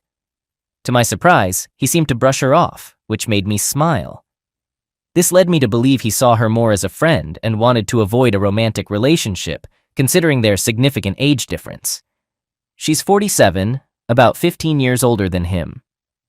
My belief is based on previous messages where she mentioned going camping overnight, and he didn't respond. Later, I learned that she had told him about the trip. We had a few family conversations, but she didn't seem to share my perspective. However, I haven't made a final decision yet, even though I feel it's getting close. With significant life changes on the horizon, I believe it's crucial to have a well-established network of information sources. To do this, I use tools like voice recorders, GPS, navigation devices, electronic codes, and so on. My goal is to gather as much concrete evidence as possible before taking any major steps. Additionally, I'm diligently studying and noting the divorce laws in my state. In time, I'll turn to legal professionals for advice and assistance. I've sought advice and recommendations from friends who have recently gone through a divorce, and their opinions will undoubtedly prove valuable in this challenging situation. I've also made the decision to take DNA samples from my 3 children, not because of doubt, but solely for my peace of mind. Regardless of the results, my love for them remains unchanged. As for what I'm waiting for, it's a combination of collecting enough evidence and finding the courage to acknowledge the reality of our situation. The realization that our relationship is beyond repair is becoming more and more evident, and I know I have to face it head on. Facing this harsh reality remains a daunting task, and I still struggle to confront it. Furthermore, I can't help but have a strong reluctance to expose my children to the turmoil of a divorce, despite them being older. Their well-being and emotional stability mean a lot to me, and I hesitate to subject them to the challenges and uncertainties that come with such significant life changes. Until the situation becomes entirely clear, I find myself in a peculiar position where part of me strangely takes some painful pleasure in listening to her conversations recorded on a dictaphone. This allows me to stay informed about recent events, such as her decision to unfriend a lot of people over the past couple of days. Yes, I admit I was spying in this regard, which understandably upset her. I'm well aware that my actions won't be seen positively, but it's important to note that for the past year or so, she's been going through what I'd call a midlife crisis. She also lost her mother in November, which deeply affected her emotional state and made our already challenging circumstances even more difficult. Just 2 days after her mother's passed away, we tragically lost my father. Within 3 weeks, we lost 2 more relatives. Amid all this grief, Christmas came. A series of misfortunes befell our family, and we experienced immense sorrow. I completely understand how these losses have profoundly affected her. Somewhere deep within me, a thought occurred. Maybe her current state of mind is a result of these recent events, and perhaps I should try to create some separation between the pain caused by these losses and the additional mental anguish a divorce would bring. I'm willing to make that sacrifice to prioritize the well-being of my children and loved ones. I've made the tough choice to exercise patience a bit longer before rushing into decisions. Ending a 26-year-long relationship is far from simple, especially when you consider the intense love I felt for this woman throughout most of our marriage, a love that often consumed me. I can't deny the power of these emotions. I'm currently planning to spend this week searching for divorce lawyers, but I'm also aware that my daughter has a birthday next Sunday, so I decided to talk to her after the event. Though I'm not certain about the exact words I'll use, I intend to let her know I'm actively seeking a lawyer by then. I hope that by that time I'll have found a suitable lawyer and be ready to initiate the divorce process. While I hope there might be a moment of realization and reflection on her part, I've reached the point where I no longer want to continue our marriage, given the strong evidence I've gathered of her extramarital affair. On February 11th, 2022, I discreetly installed a voice recorder in her car. Interestingly, listening to the recorded conversations has given me a deeper understanding of what transpired after the incident. I've chosen to mentally prepare for potential consequences that may manifest soon. To combat my insomnia, I decided to use sleep aids for a restful night's sleep. Additionally, I've redirected my nervous energy into returning to the gym. Regarding my decreased appetite, I aim to shed a few extra pounds I gained during my absence from training. To address concentration issues, I've made it a practice to diligently jot down crucial information and mentally review the exact sequence of steps for everyday tasks I might forget. Finally, I've been troubled by night sweats, and I'm actively seeking remedies for that. When I stumbled upon these events, I quickly realized that this was another aspect that needed attention. I promptly collected some towels, t-shirts, and underwear and piled them up next to the bed. I assumed that handling these things, particularly during the cold winter months, could be especially challenging. After this initial reaction, a sense of relief washed over me. I no longer had to constantly hide, playing the roles of spies or investigators in our own marriage. I wouldn't need to tiptoe around sensitive topics to avoid upsetting her. Even before I had the chance to express my concerns, I understood that in recent months, she'd been acting as though everything was fine, and this only intensified her frustration. When I finally revealed everything to her, receiving a box of her deceased mother's belongings from her father was a significant moment, but I surprisingly felt unaffected by it. Watching her reaction during our subsequent argument didn't evoke sympathy, sorrow, or sadness in me. After persistent persuasion and prodding, she finally asked, "What's wrong? Tell me what's bothering you." I simply mentioned his name. I noticed her excitement before she rushed out of the house. At that moment, a weight lifted from my shoulders. I no longer worried about her presence or felt tense, as if I had to meet certain expectations or continually update her on my activities. As for recent events, something seemed amiss. Everything was going too smoothly for us, almost unnaturally so. Her unexpected kindness towards me raised suspicion. I noticed a peculiar change in her behavior. Things that would typically annoy her suddenly stopped bothering her. Initially, I viewed it as a sign of her newfound happiness. But an uneasy feeling gnawed at me, and I decided to take on the role of a vigilant observer. Imagining myself in metaphorical black sunglasses and a raincoat, I became a marriage detective. I discreetly installed a voice recorder in her car and activated the GPS navigation system. Casting a metaphorical fishing line, I was amazed to catch something on the first attempt. The recording contained 2 phone calls, the first of which indicated her intention to meet with him. Their meeting took place in a church parking lot and lasted about 40 minutes. Fortunately, I was spared the need to listen to their communication. While she walked to his car, she made a subsequent phone call to her trusted friend living on the other side of the country, who served as her confidant. If talking to him wasn't enough to confirm my suspicions, and I have no doubt about it, I could find additional evidence in this call. But if I truly wanted to remain in the dark, then her call to him would be decisive. The subsequent conversation between us followed a familiar pattern characteristic of her. She tried to downplay or deny her involvement in the betrayal, shifting the blame to another. It's my mistake that she harbored a grudge about missed opportunities in her life. Before our marriage, she didn't have the opportunity to go to college or lead a carefree bachelor life. Regrettably, I take responsibility for this, and she holds some resentment towards me. I've already conveyed to her that if she wishes to end our relationship, I will understand. Yet she's chosen to stay, making it clear that her betrayal is entirely her own decision. While I acknowledge my flaws as a husband, it's important to recognize that I wasn't married to a flawless individual either. The notion that I have an ideal wife seems undeserved in my case. Consequently, I've reached out to divorced women I know for lawyer recommendations and strategic guidance. I've come to the realization that it's time to bring this to a close. My wife, who has withdrawn from our relationship, has demonstrated her lack of commitment to reconciliation.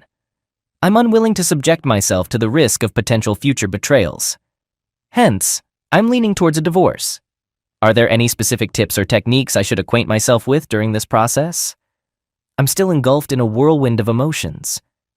In a moment of acute disappointment, I impulsively struck the wall with my fist, fortunately causing no negative influence to myself or the building. In the empty house's confined space, I vented my pent-up emotions, shouting a curse word at the top of my lungs. Thankfully, no one was present to witness this outburst. During a vulnerable moment, I couldn't hold back tears and broke down during a phone conversation with my best friend. In that state, I began to daydream about a beautiful reconciliation, hoping that everything would miraculously fall back into place in my relationship with my wife. I wondered if it would be so terrible if we managed to salvage our relationship with a little more effort on my part, granting her happiness. However, deep down, I recognize that these thoughts are mere false hopes, and divorce is the right path. I've repeated this to my mother, to the friends I've confided in, and to myself countless times since the betrayal came to light. We've largely been avoiding each other, and during those moments, I keenly feel her absence. Changing our dynamics has proven to be incredibly challenging.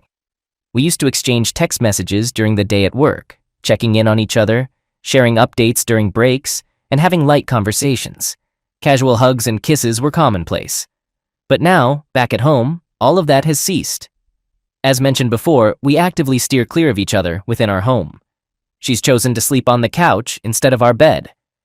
Previously, one of my simple morning joys was gently waking her up. When the alarm went off, I'd roll over onto my back, stroke her back or arm, and softly whisper, "Hey honey, it's time." Unfortunately, those bed-life moments are a thing of the past. Every morning, I'd wake her up with a gentle touch and a nearly inaudible whisper that always brought a smile to my face. Despite the circumstances, she hasn't left, and we haven't officially separated. But deep down, I understand what needs to be done. Though I know it won't be an easy journey, I find solace in the hope that a glimmer of light awaits me at the end of this long, dark, and lonely tunnel. It's distressing to witness her envy of our children, who have opportunities to travel and participate in exciting events through their involvement in the school musical group. It's essential to note that neither she nor I had the chance to experience these opportunities ourselves. I find joy in witnessing my children's happiness and the opportunities they have, which I didn't. Over the past 2 decades, I've dedicated my time to participating in a fairly well-known local band, which has allowed me to perform at some wonderful events. However, my wife is envious of these opportunities. She disregards the countless hours of practice and study I've put into reaching a level that allows me to pursue this hobby. Curiously, she often shares stories with me about people she encountered at work who heard or followed our music. It appears that she takes pride in being married to a man who attracts attention. One day, my wife expressed her displeasure, stating that I leave her alone with the children when I go to play. Yet, it's important to note that I worked and came home with earnings in my pocket. While I enjoyed my time, there's no denying that performing music in front of an audience can be incredibly exhilarating. I had to handle concert arrangements, communicate with bar owners, maintain a flawless rhythm, and gauge audience reactions. Despite the fatigue that late-night performances brought, I'd still wake up at 5 in the morning for a full day's work. Balancing these responsibilities made the day challenging and lengthy, but it was necessary because we needed the income to build the house she desired. Leaving the band wasn't a viable option, as it was a significant source of income for me. It's worth noting that she had her own job, but my earnings from performances were comparable to what she made from her steady job. Furthermore, this situation infuriated her, as it turned out that my real job paid 3 to 4 times more than hers. I made it my mission to provide my family with the life I believed they deserved. However, instead of gratitude, all I received was resentment. The age-old saying, "When someone shows you who they are, believe them," rang true in my case. Unfortunately, it took me far too long to understand the true nature of the man I married. Consequently, I've arrived at the same conclusion. If we continue to stay together, I'd essentially be subscribing to another cycle of frustration and dissatisfaction. In this regard, I've gathered recommendations for several lawyers and will be scheduling appointments with them in the near future. Unfortunately, I don't see a viable solution or future for our relationship. Divorce may not be an immediate outcome, but it has become evident that there is no foundation for salvaging our relationship. Paradoxically, those who know her outside of our home perceive her as a wonderful person, a warm, caring, exceptional mother who consistently assists others, and I can confirm that she genuinely fulfills these roles. But within our family, reality differs from perception. She exhibits the traits I described earlier. It appears that she has succumbed to what I refer to as the Palm syndrome. This individual is her coworker who, as it turns out, is married to another coworker. I haven't shared this information with her family yet.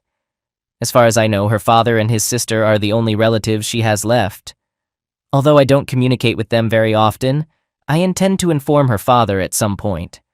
I've also reached out to the wife of the man who betrayed us, but unfortunately she hasn't responded.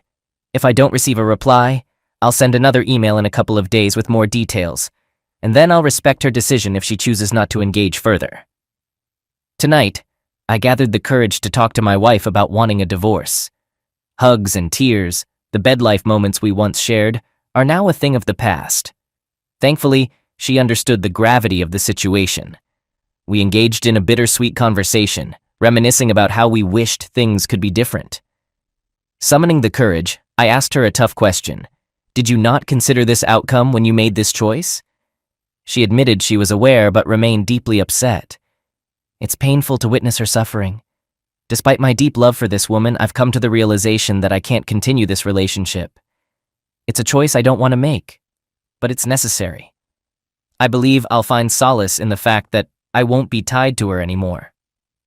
Our band is currently on hold, but I'm actively seeking other musical opportunities, specializing in classic rock with brass elements like Chicago. I eagerly await the day when the difficult path I'm on leads to strength and stability. Though I acknowledge the challenges ahead, I'm confident in my ability to emerge from this in a positive state. While she mentioned the possibility of seeking counseling and reconciliation, I firmly closed that topic and recommended counseling for her own well-being. At this point, I only feel responsible for not ending the relationship sooner. I haven't committed any other wrongs in recent years. On the contrary, I've strived to be a devoted husband, prioritizing her as the most important person in my life. Despite all my efforts, I've found myself in this situation. I'm often torn between wanting to save my marriage and remembering why it's no longer possible. This sadness reinforces my readiness to move on. Although I reached out to another betrayed spouse by email, I didn't receive a response. Following advice from another source, I mustered the courage to call and share the truth. I've never felt so terrible, even though I know I did nothing wrong in conveying the information she needed to know. Watching her heartbreak, I felt responsible for her suffering. It was like reliving the shock and devastation. Breaking someone's heart, even unintentionally, is incredibly difficult. I assured her that, even though we'd never met in person, I'd be there for her through phone or SMS. Our conversation turned out to be therapeutic for me as well. After discussing our experiences, I have a clearer understanding of the situation. She expressed her gratitude, convincing me that I made the right decision. Despite the complexity of the conversation, I was genuinely interested in hearing her perspective on his behavior. It seems she might have fabricated an unhappy marriage story to gain sympathy and create a closer connection with him. While I acknowledge her involvement in this situation, it's possible she manipulated him by feeding into his desires. My wife is still unaware of this situation. I rejected a man involved in infidelity, which resulted in 2 families being torn apart, leaving 6 children to wonder why their parents caused them such pain.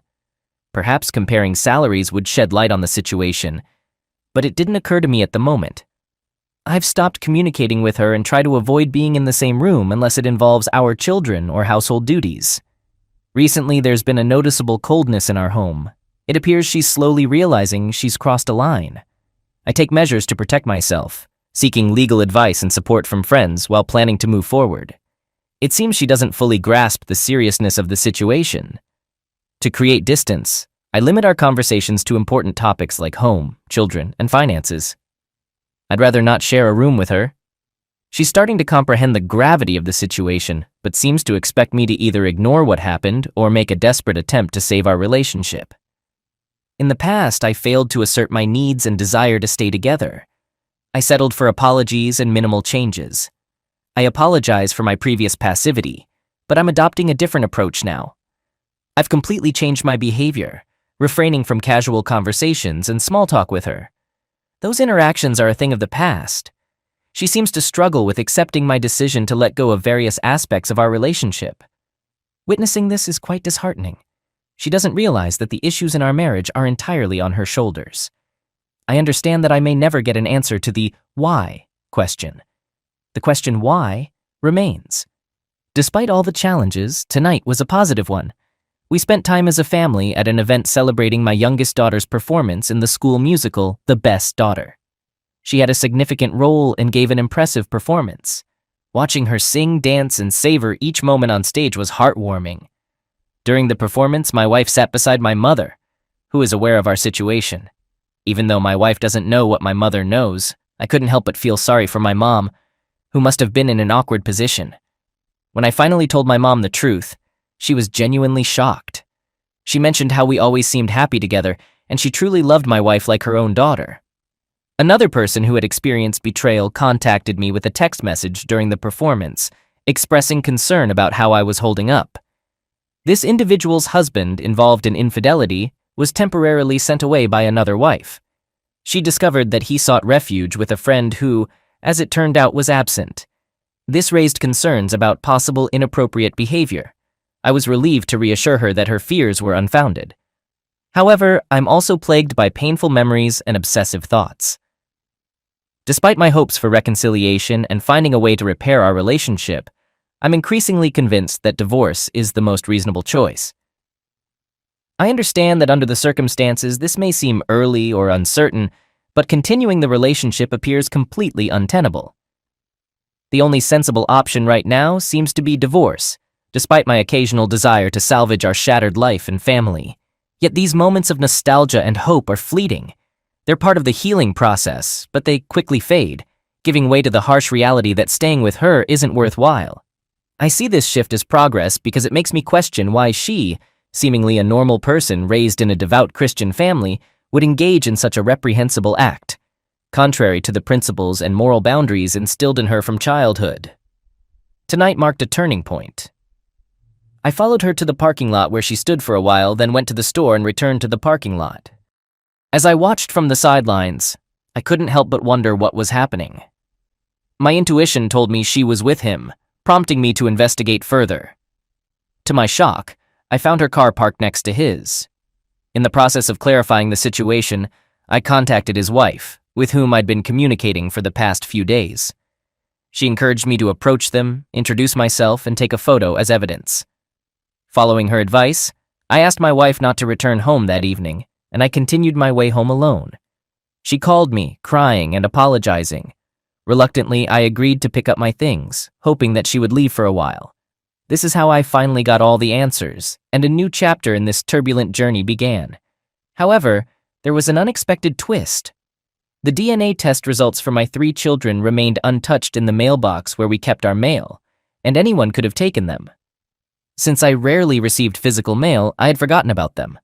I had always believed all 3 children were mine, but to my astonishment, it turned out that my eldest son was not biologically mine. This revelation surprised me with such force that I was utterly stunned.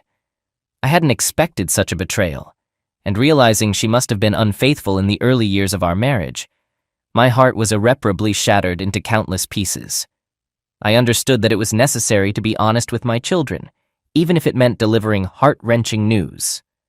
So last night, I mustered the courage to tell my son the truth. It was an emotionally charged moment filled with tight hugs and tears. Meanwhile, my soon-to-be ex-wife was still absent from home after I caught her red-handed in the car with her lover. Though he's not my biological son, I raised him as my own, and he holds a special place in my heart. In his 20s, he grew into a wonderful young man of whom any father could be proud. However, he's not yet ready to confront his mother over her actions. It was with a heavy heart that I made the tough decision to share this news with my soon-to-be ex-wife. I called her on the phone, gathered my strength, and revealed the truth. As expected, she burst into tears and apologized. She wanted to return home, but I firmly advised her to stay where she was for now. Regardless of the DNA results, I reassured myself that he was still my son. Our connection transcends genetics. Throughout this ordeal, I never concealed my love for the children and reminded them of it every day. Surprisingly, now that the truth has come to light, I feel relieved. The constant worry of playing the role of a marriage detective and concerns about her actions are over. This marks a new chapter, free from lies and uncertainty. Finally, I can let go of this burden and breathe a bit easier. Gone are the days when I tiptoed around her, always on edge. It's all behind me now.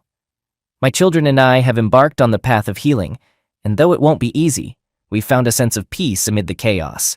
In the upcoming days, weeks, and months, we'll undoubtedly experience a range of emotions. But I saw a way out of this darkness until the most tragic thing occurred in our lives with the children. Even though we were all angry with my soon-to-be ex-wife, we felt real sorrow and pain.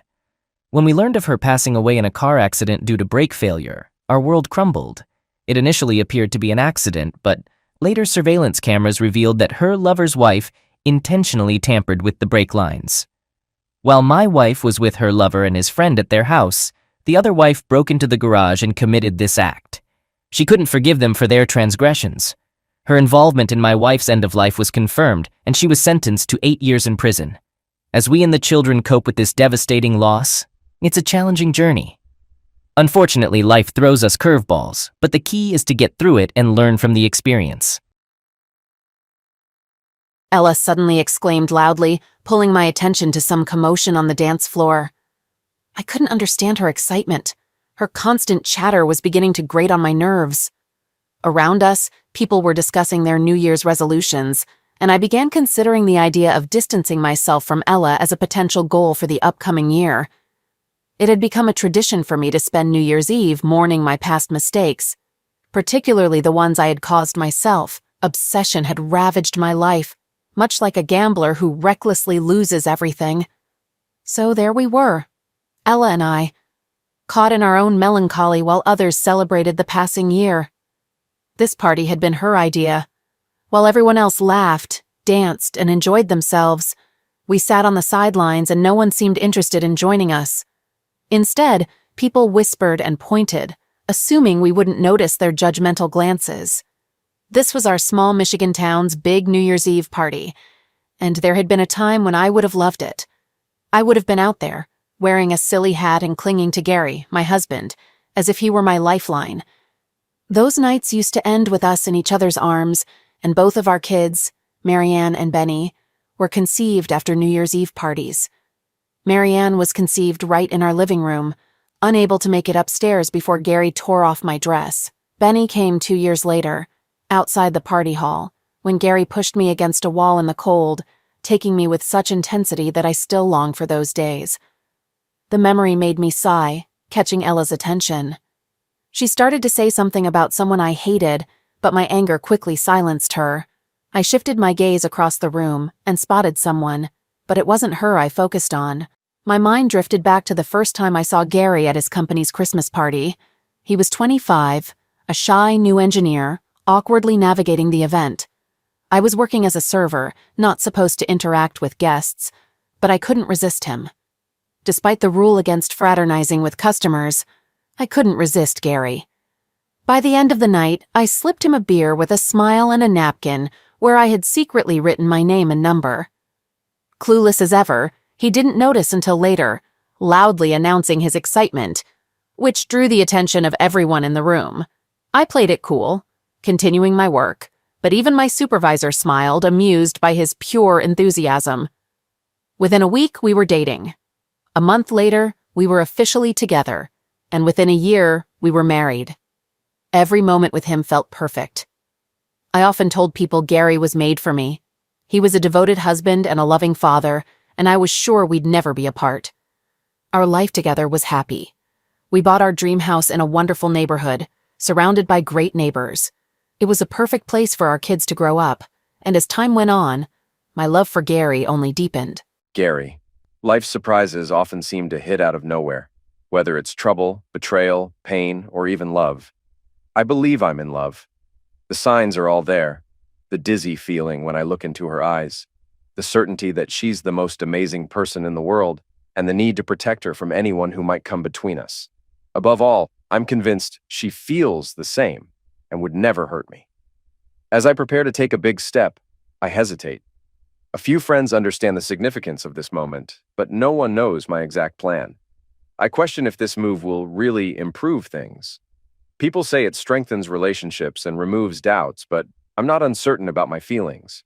I know what love is. Looking across the room at Carol and her friend Ella, bitterness rises. Carol taught me how to love, but reflecting on the details of our past feels unnecessary. We were married for 20 years until things changed 2 years ago. Right before Christmas, Carol caught a nasty flu. Being the devoted husband I was, I stayed home to care for her. By then, our kids were out of the house.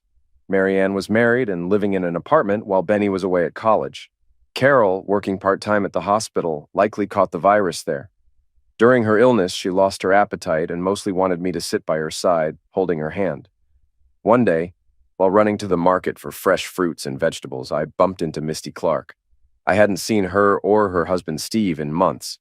Misty, a small, bird-like woman, never really caught my eye before, but that morning I noticed how attractive she was.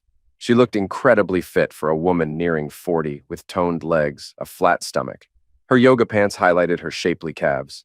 In contrast, Carol was a bigger woman and men often ogled her, but in that moment, I found myself sneaking glances at Misty. Sheila Phillips, standing behind me, said that since Misty and Steve divorced, she barely spoke to anyone. I hadn't known they split up and wondered why, especially in a small town where secrets were rare. Divorce got me thinking about relationships and how it must feel for her. Our town, though close-knit, had its wild side. There was a group of swappers who casually hinted at joining their gatherings if you were interested. Even non-swappers attended their parties as long as they avoided the bedrooms. It was couples only, and participation was consensual, sometimes including married individuals with their spouse's permission. Carol and I had been heavily recruited, hearing all the usual lines about how swapping could spice up a marriage or help reconnect love by separating act from emotion. But the frequent use of sometimes in their explanations always left me feeling uneasy. It didn't appeal to me. I had laughed off all those suggestions and refused to take any of them seriously. Eventually, they figured out we weren't interested. Misty and Steve were another couple, sitting this one out. I often joked with Carol that she could have ruined that club. "Honey, if they ever got a look at your shapes, all those guys would be fighting over you," I'd tell her. "They'd have to break up the club." "Gary, you're being ridiculous," she'd reply. "No one wants this body but you." I was so caught up in my thoughts that I wasn't paying attention to where I was going. Naturally, I bumped into the very person I was thinking about. "Sorry, Misty," I said, pulling our shopping carts apart. "It's okay, Gary," she replied. "I know what you're going through. I felt lost when I first found out, too. It may not seem like it now, but it does get better. You just need to give yourself time to realize you didn't do anything wrong. Hang in there. If you need someone to talk to who understands, call me." She walked away, leaving me standing there confused about what the hell she meant. "Holy crap," said the ever-curious Sheila. "In nearly a year, I've never seen that woman talk to anyone. What did you say to her?" I didn't say anything, I replied. She did all the talking. Sheila, do you have any idea why she and Steve split up? Not a clue, Sheila said.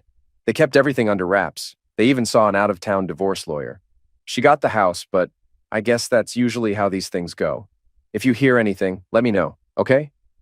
The conversation with Misty stayed on my mind. It made no sense. She was so pretty and nice, I couldn't understand why any man would divorce her. When I got home, Carol was still asleep, so I sat beside her, but my thoughts kept drifting back to Misty. As I mulled over the strange conversation, Carol woke up and we exchanged some light-hearted words. I fed her more soup, and as her color improved, I felt better too. But something about the encounter with Misty kept nagging at me. I mentioned running into Misty, and Carol immediately tensed. Her grip tightened on my hand, and I could tell she was pretending to try to sleep. I asked if she knew Misty and Steve had divorced, and her body grew even more rigid. It was clear Carol knew something, but I couldn't figure out what. My gut told me this might be one of those subtle feuds between women, possibly linked to Ella, whom I didn't like. Ella was a troublemaker, and I hated that Carol was friends with her, but I knew it wasn't my place to choose her friends. I expected Carol to tell me that Misty hated Ella, but instead her face tightened and she avoided saying much. When she finally spoke, she warned me to stay away from Misty, mentioning she'd heard bad things and thought she might have gone crazy. A few days later, with Carol feeling better from the flu, I returned to work. During lunch, I planned to grab a sandwich, but ended up seeing a woman jog by with long, tanned legs and a tight figure. It turned out to be Misty. "How are you holding up?" she asked. "Misty, I don't understand what I'm supposed to be holding up from," I said. "Didn't you get a divorce too?" she asked. "Why would I?" I asked in confusion.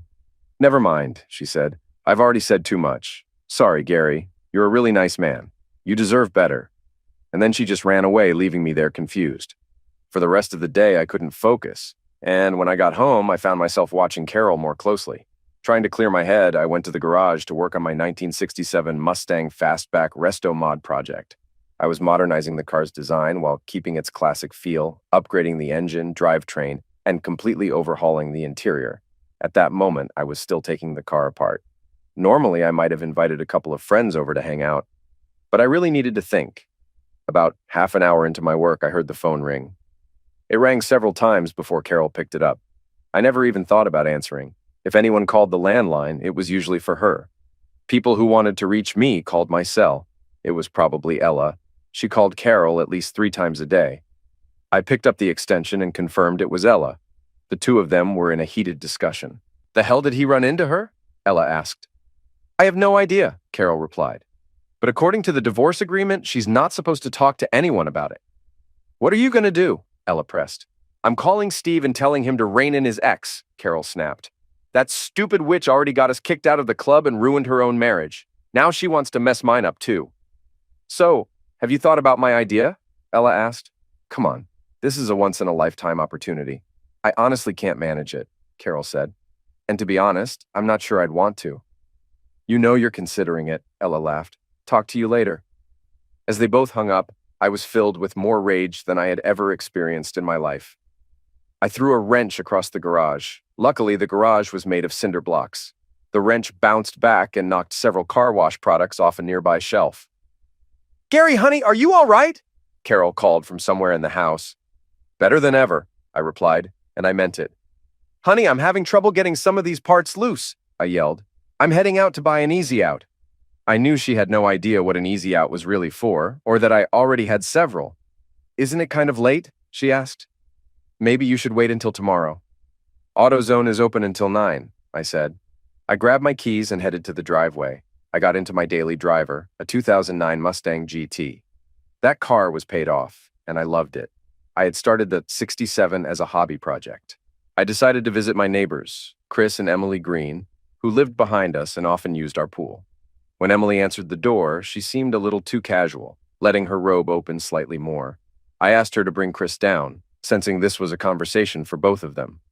After we exchanged greetings, I got straight to the point. I explained that I had overheard a conversation between Carol and her friend, which led me to believe Carol might have been involved in their swapping group. Emily looked at Chris and admitted she had expected this to come out eventually. She explained they weren't to blame, as they had rules in place to prevent such issues. According to her, Carol had approached them, saying our marriage needed a spark, and they had been misled into thinking we were both on board with the idea. Emily even mentioned that she had been excited at the thought of me joining them. Emily explained that Carol had approached them, saying she wanted to join their group with a different partner and that I was fully on board. She claimed our marriage had intimacy issues and that her participation would be temporary while I was undergoing treatment. They had seen similar situations before and believed it could help, with their rules prohibiting any emotional attachments. They gave Carol a form for me to sign and asked her to have me call them, but she said I was too embarrassed. Emily believed her because of our long friendship. Carol first showed up with Steve Clark, whose wife Misty had always avoided them. Misty seemed uncomfortable with their lifestyle, and Emily assumed she was repressed. The partnership between Carol and Steve seemed reasonable since both allegedly had their spouse's permission. Almost a year later, however, Emily received a call from a lawyer threatening to expose their group. Misty had not given Steve permission and was divorcing him for infidelity. Carol was also named in the case for contributing to the dissolution of their marriage. The club banned both Carol and Steve, but the matter was settled quietly. Misty won the house, car, alimony, half of their savings, and part of Steve's pension, with alimony continuing until she remarries or Steve retires. Steve also had to pay the mortgage. Emily noted that they kept everything quiet to avoid hurting innocent family members, which is why she and Chris remained friendly with me, but distanced themselves from Carol. Emily informed me that recently, Carol and Ella had been hosting parties with various single men. While it was mostly Ella, Carol had participated occasionally. I thanked her for telling me, though I was seething inside, angrier than ever. I knew what I had to do next. I called Joe Clark, a colleague and Steve's brother, under the guise of asking about Benny's school issues. During the conversation, Joe mentioned that Steve was living in an apartment because, in his divorce, Misty had gotten the house and alimony. Joe speculated that Misty may have set Steve up, possibly being a lesbian, which added to Steve's devastation. Armed with Steve's new address, I headed to a modest apartment complex where most residents were either students or newcomers. Despite my anger, I rushed up the stairs to Steve's third-floor apartment, still fueled by the intensity of my emotions. I knocked on Steve's door, which he cracked open, the security chain still latched. He recognized me, but his guarded response only fueled my anger. After some tense back and forth, I made it clear that if he didn't open the door, I'd involve the police, and the consequences for his career as a high school principal would be severe once the truth came out about his affair with my wife. Reluctantly, he opened the door, pleading for me to keep quiet to protect his job. Inside his small apartment, he tried to apologize, shifting the blame onto Carol, claiming my marriage wasn't ruined and that, in time, I'd forget about it. His own suffering, he said, was proof he was paying for his actions. But his words only made me angrier. I snapped. My first punch sent his head back, and before he could react, I landed a second, knocking him out of his chair. I kicked him repeatedly, his face, stomach, back, legs, and groin, until he was unconscious and no longer resisting. I made a cup of coffee and waited for Steve to regain consciousness, checking that he was still breathing. One of my kicks had knocked him out cold. When he finally came to, I leaned over him, making it clear he was to tell no one about what had happened. He nodded weakly in agreement. I explained that Carol would call him soon, but he was not to mention that I knew about their affair. Carol had no idea that I was aware of everything. I had overheard one of her phone calls to Ella about being kicked out of the local swapping club, and after talking to Emily and Chris, I got the full story. I warned Steve that if he valued his career, he'd stay quiet about all of it. He agreed. Before I left, I asked Steve about Misty. Despite being younger, prettier, and thinner than Carol, Steve described Misty as boring, emotionally needy, and uninterested in experimentation. He regretted marrying her, resenting the contrast between her and Carol, who was more adventurous. I went home and headed straight to the garage, where Carol soon joined me, wearing only a robe. My mind raced with thoughts, suspecting Carol was paying some kind of settlement to Misty as well. Around 8 months ago, just before Benny graduated and left for college, Carol had taken a part-time job because both kids were out of the house, and I used to joke about how little money she made. But now I realized that most of her earnings were likely going to Misty as part of the lawsuit settlement. That night, when Carol asked me to come to bed, I normally would have jumped at the chance. But I stayed distant, telling her I'd be in soon, while my mind churned over how blind I'd been to her actions. The next morning, I left the house as if heading to work, but instead went to buy some electronics. I visited Chris and Emily again to get the name of Misty's divorce lawyer and set up a meeting. At lunchtime, I returned home telling Carol I missed her. After sharing kisses that made me feel sick, I had her make me lunch while I discreetly installed a recording device on the phone, and placed small cameras around the house. Later, I met with the lawyer who confirmed she could handle my case and offered a discount since much of the legal groundwork was already in place. She also assured me that Misty's divorce records, including Carol's involvement, were part of the public record, meaning I could prove infidelity without much effort. The lawyer warned me not to do anything reckless. She had noticed my busted knuckles and the look of devastation on my face, suspecting I might want to lash out. She explained that acting out violently wouldn't solve anything and could land me in jail, especially since what was taken from me was given freely. She compared my situation to Misty's, noting how her husband's betrayal had shattered her, turning a once sweet and shy woman into someone who withdrew from everyone. Over the next few days, I monitored the phone recordings. On December 29th, I finally heard something useful. Ella was pressuring Carol to attend a party, saying, "Carol, you have to find a way to come. This is going to be special. I got Fred, Barney, Larry, Curly, Mo, and Joe coming. I even got Shemp to agree to drop by, but he can't stay for very long. He's going to be at Emily's party with his wife. Can you believe he's sneaking out of a Swappers bash to come to our little party? Fred is supposedly going to bring a few of the guys he works with. It would be so much better if you were there. Ella, unlike you, I have a husband at home. I have no idea what we're doing for New Year's Eve," said Carol. "He asked me yesterday if I wanted to go to Chris and Emily's party. That would be a disaster. Half of the people in their little club still hate me. One of them would probably start flapping their lips, and I could lose Gary. The later the evening went on, the bigger the chances that one of them would get drunk and start talking. Crap. We probably won't do anything. We'll probably sit home like two old people and watch TV." This conversation sparked an idea. The next day, pretending to go to work again, I began putting my plan into action, knowing exactly who Ella had mentioned and what I needed to do. I followed Fred, a construction worker and divorced Little League coach, as he left his apartment. Catching him by surprise as he was about to get into his truck, I hit him hard, expecting a fight but receiving none. He panicked, thinking it was a robbery, offering me his money. When he realized it was me, he started complaining about his possibly broken jaw, confused about why I attacked him. I demanded to know how many times, and he assumed I meant baseball, defending his decision not to let my son play. I silenced him with a slap and clarified that I was asking about Carol. He instantly turned pale, realizing the true reason behind the confrontation. "Gary, I'm really sorry, man," he whined. "After my divorce, I felt so lonely and desperate. That's why I went to see Ella. I only did it discreetly. Ella's the biggest hoe in town.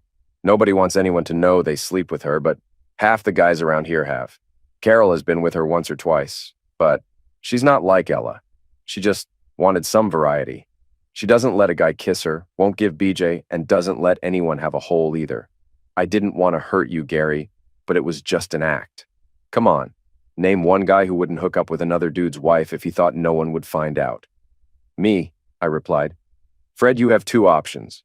First, I could name you in my divorce, drag your name through the mud, and you'd lose your job coaching the Little League team along with any respect you have in this town. Isn't your boss the mayor's brother? That won't look good for you, will it?" His eyes widened in fear at my suggestion. "Or you can do exactly what I say. Keep telling Ella and Carol you'll be at their little party and that you'll go along with whatever they want.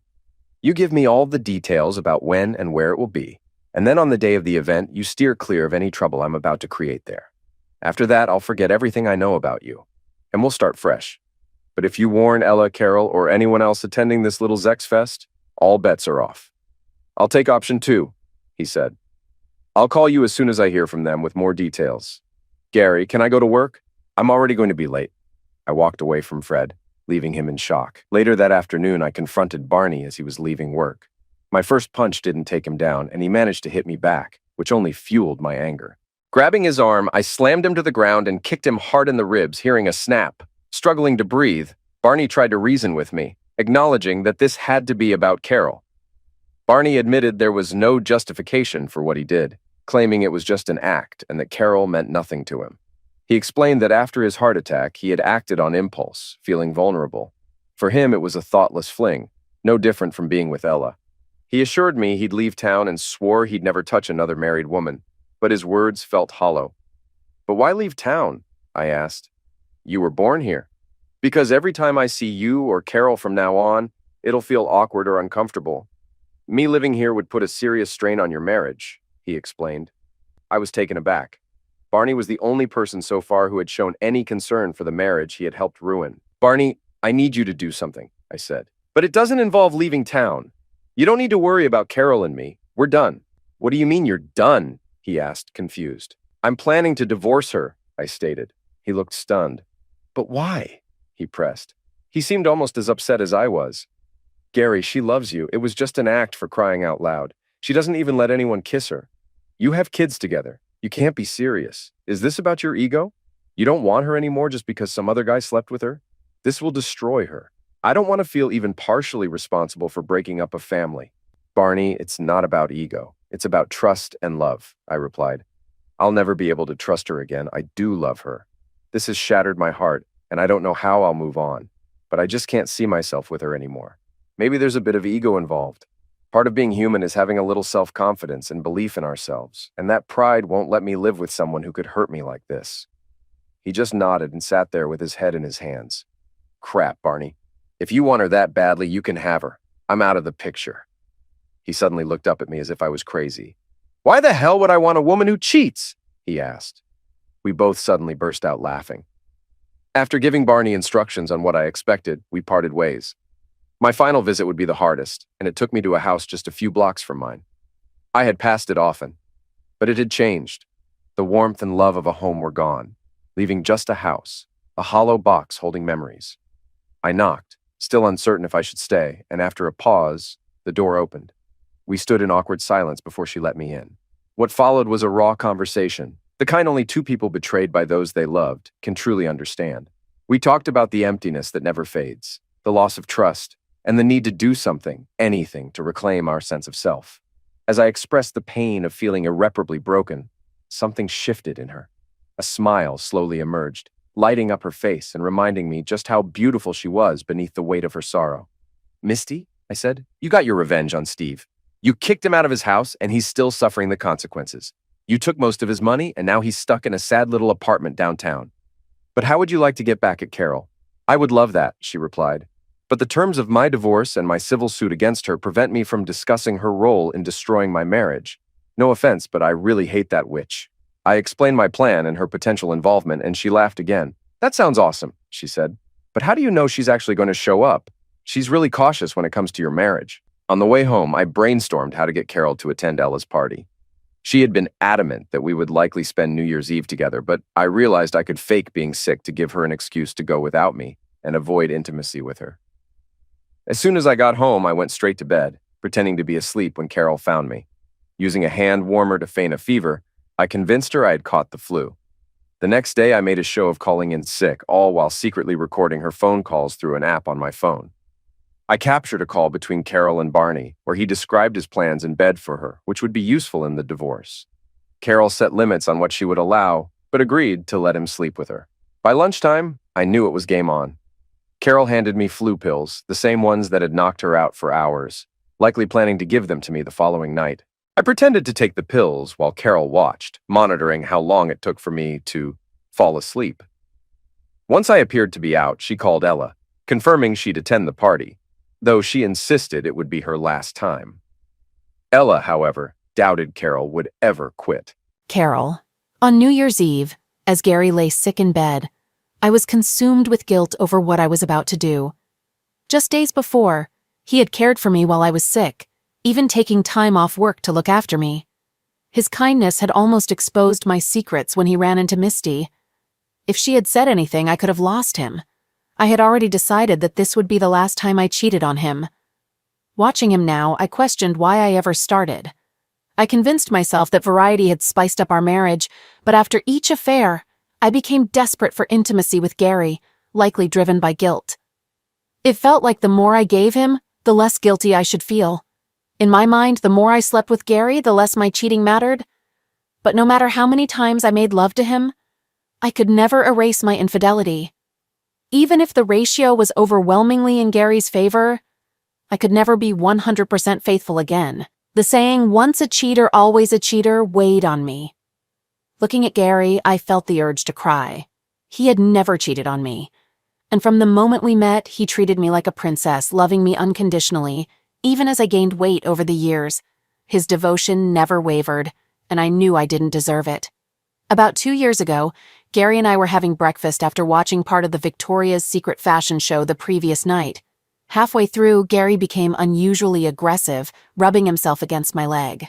I wasn't in the mood, feeling bloated and self-conscious watching those unnaturally thin models on stage.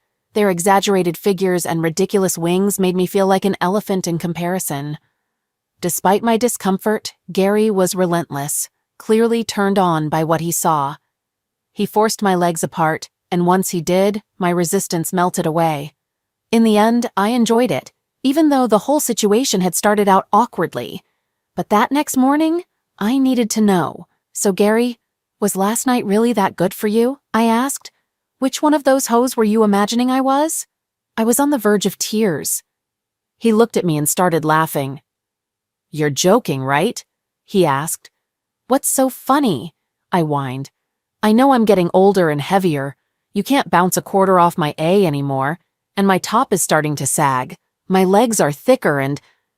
Carol, shut up before I start laughing too hard, he said. While we were watching TV last night, the only thing I could think about was how lucky I am. Your shapes are huge compared to those women. Most guys are always going to prefer a bigger chest whenever they can. Yours are even bigger than when we got married. It's like an investment. The more they grow, the happier you are each year. And you know I love your A. I can barely keep my hands off it. It's big and soft, and I just love squeezing it. Honey, I hate to break it to you, but you've never been able to bounce a quarter off your A. Nobody can do that. They proved it on one of those man shows on Spike TV. So what got you all excited last night? I asked, wiping my tears. It was seeing those skinny girls on TV that made me realize I had a full-bodied, real woman next to me, he said. And she was mine, and I could do anything I wanted with her. It drove me wild. I'm sorry. I snatched the bacon from his hand. You should be, I snapped. What you did was just wrong. I thought you got into it once we started, he said, looking sad. I did, I replied sharply. Then why should I be… sorry, he asked. Because you stopped, I exclaimed, grabbing his arm and pulling him back to our bedroom. As I reflected on my past actions, I couldn't help but question why I was cheating. My life with Gary was practically perfect, and I was a fool for risking it. Despite knowing this, I realized I would still go through with it, and even if I stopped for a while, I'd likely cheat again. It wasn't the act itself that drove me. Gary gave me more satisfaction than anyone ever had.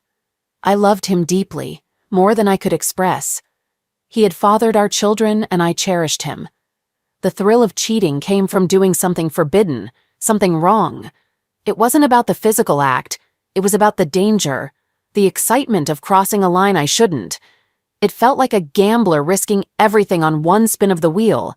I knew I was being reckless, yet I couldn't resist. I spent the day holding Gary's hand while he slept, feeling overwhelmed by how much I loved him. He gave me his love so freely, and I knew I could give up anything for him. As the evening approached, I made him his favorite soup and woke him up, hoping we could talk like we had when he cared for me while I was sick. For the first time, guilt gnawed at me in a way it never had before.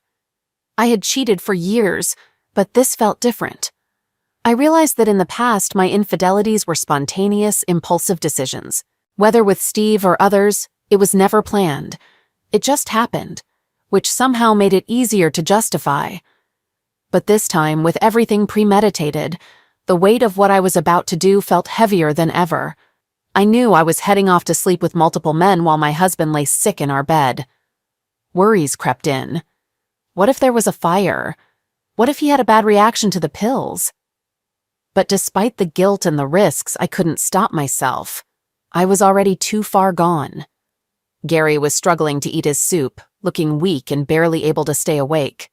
He apologized for ruining my New Year's Eve, and in that moment, I almost broke down. I sat beside him and turned on the TV, ready to abandon my plans. But then the phone rang, and it was Ella, urging me to come join the others at the motel. They were all waiting. Gary was soon snoring, and just to be sure, I gave him more pills and water, ensuring he would sleep until morning. I convinced myself I could go for an hour and be back before 9. I didn't bother changing or freshening up, feeling that no one but Gary deserved any special effort from me. When I arrived at the motel, I felt exposed standing outside the door, hoping no one saw me.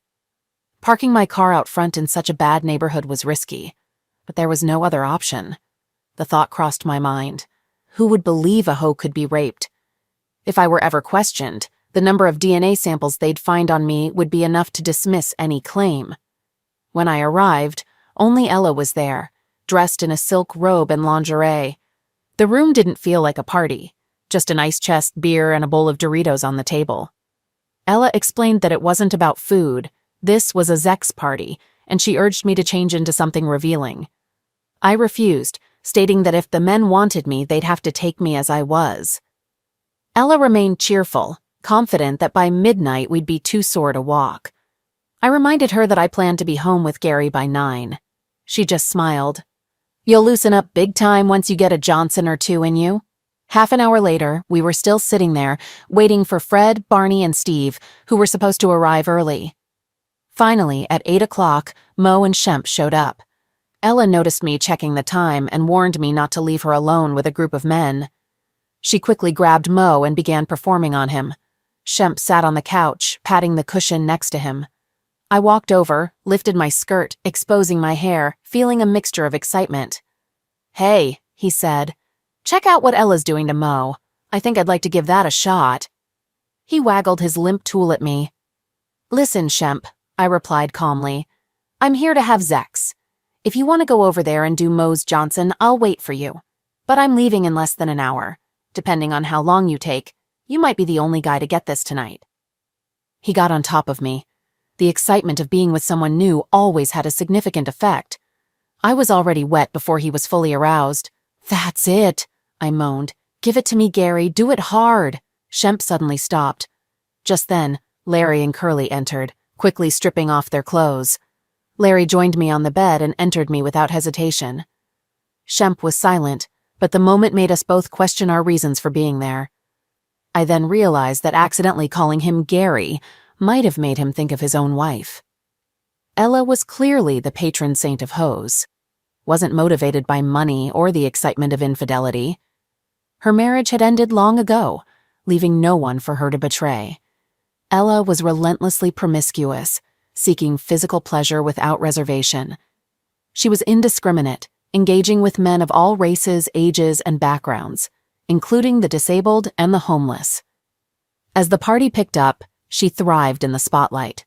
Watching her, I felt a twinge of envy.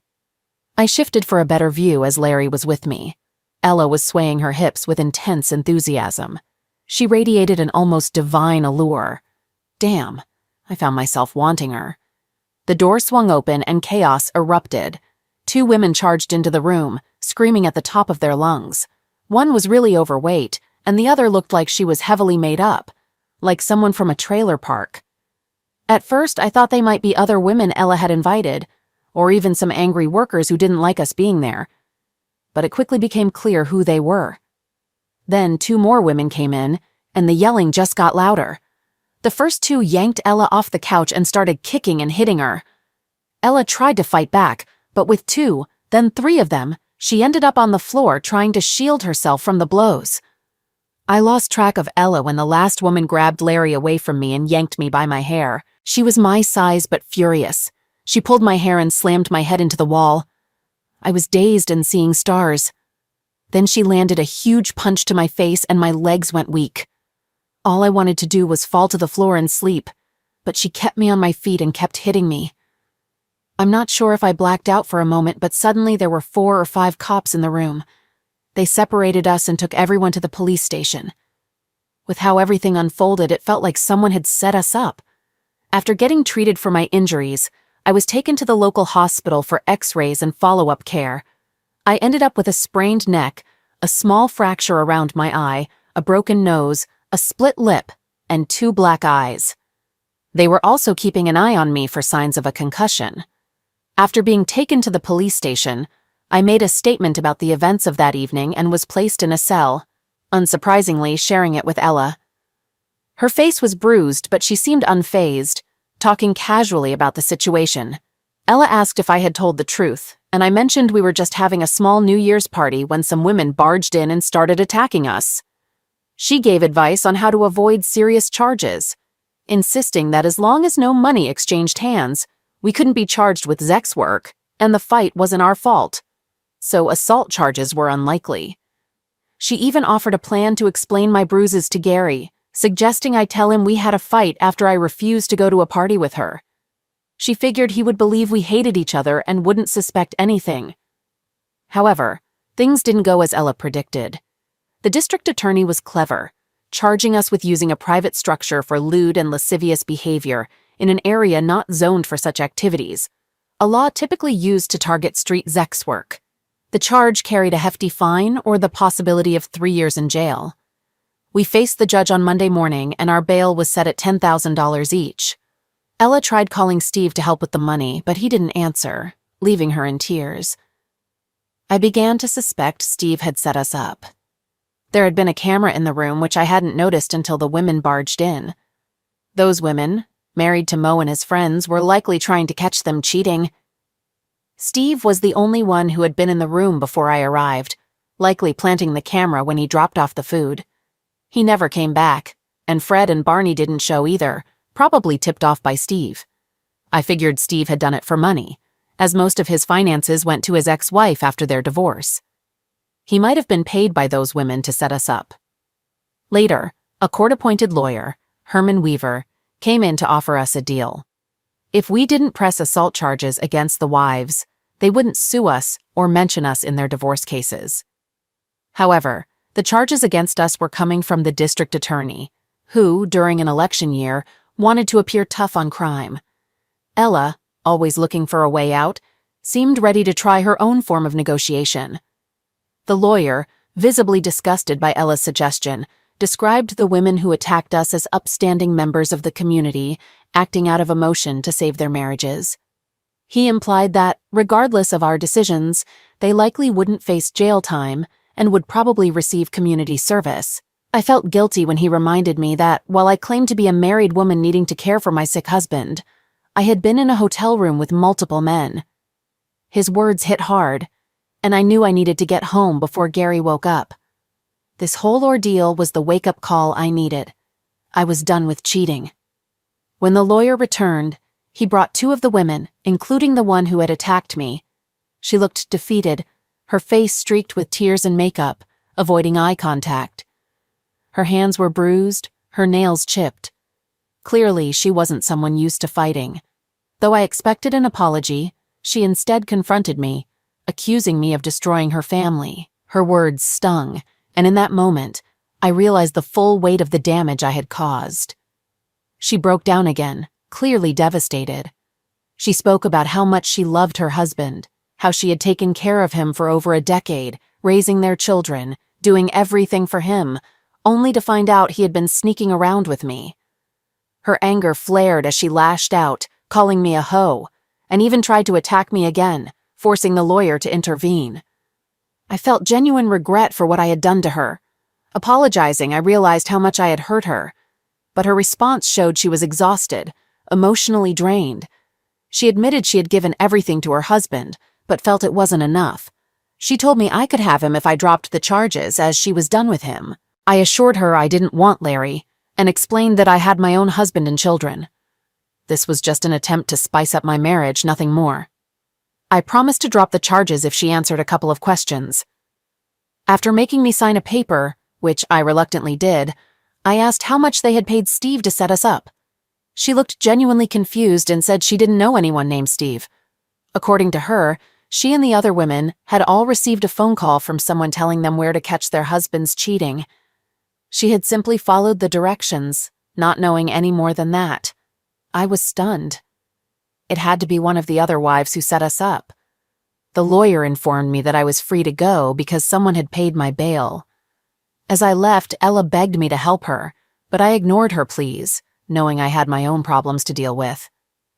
At the front desk, I asked the policewoman who bailed me out, thinking it might have been Steve. After all, we had a history, and maybe he didn't want to leave me in there.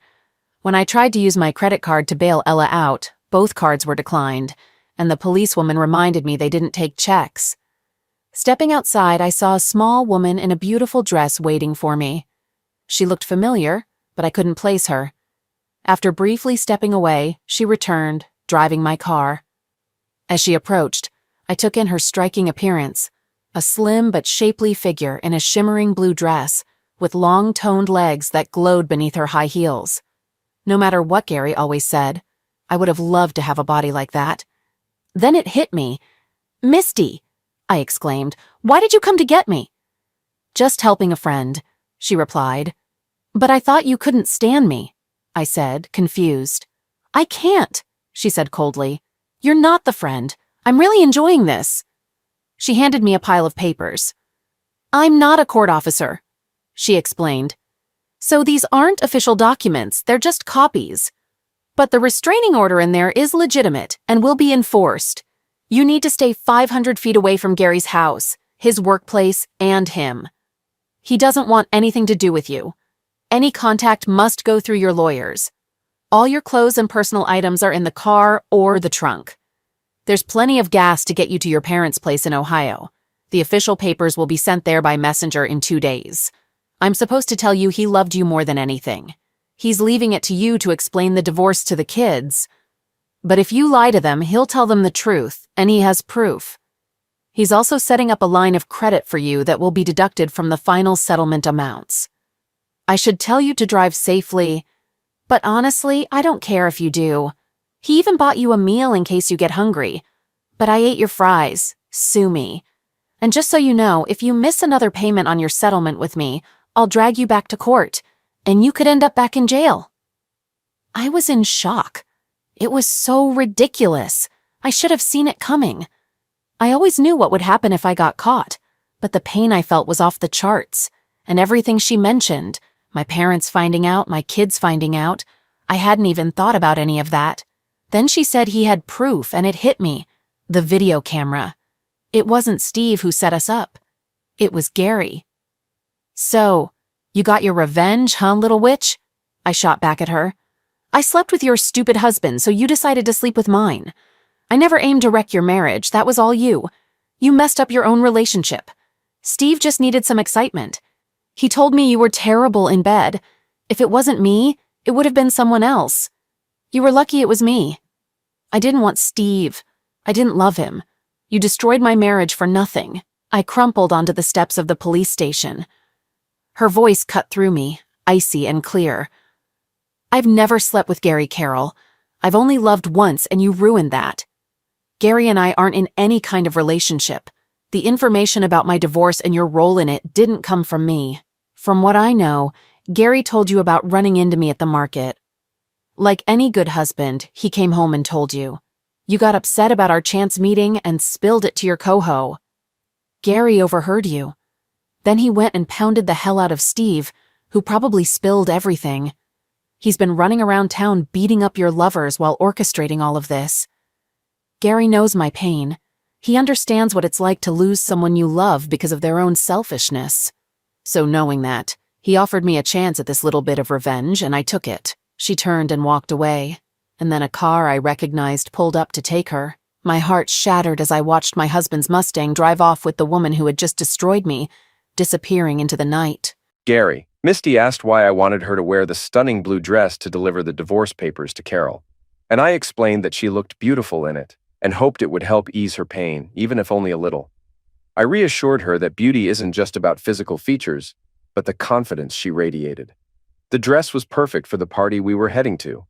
When we arrived at Chris and Emily's house, Misty hesitated, unsure about going in, but I encouraged her. Emily greeted us warmly, and Misty gradually relaxed, especially after Emily took her aside for a private chat in the kitchen. Meanwhile, I sat in the living room, chatting and waiting for my turn on the Xbox, unaware that no one knew about my divorce from Carol yet.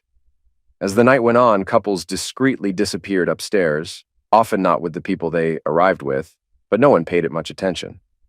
The evening took an unexpected turn when a woman, Helen, approached me, subtly asking if I was available now that I wasn't with Carol.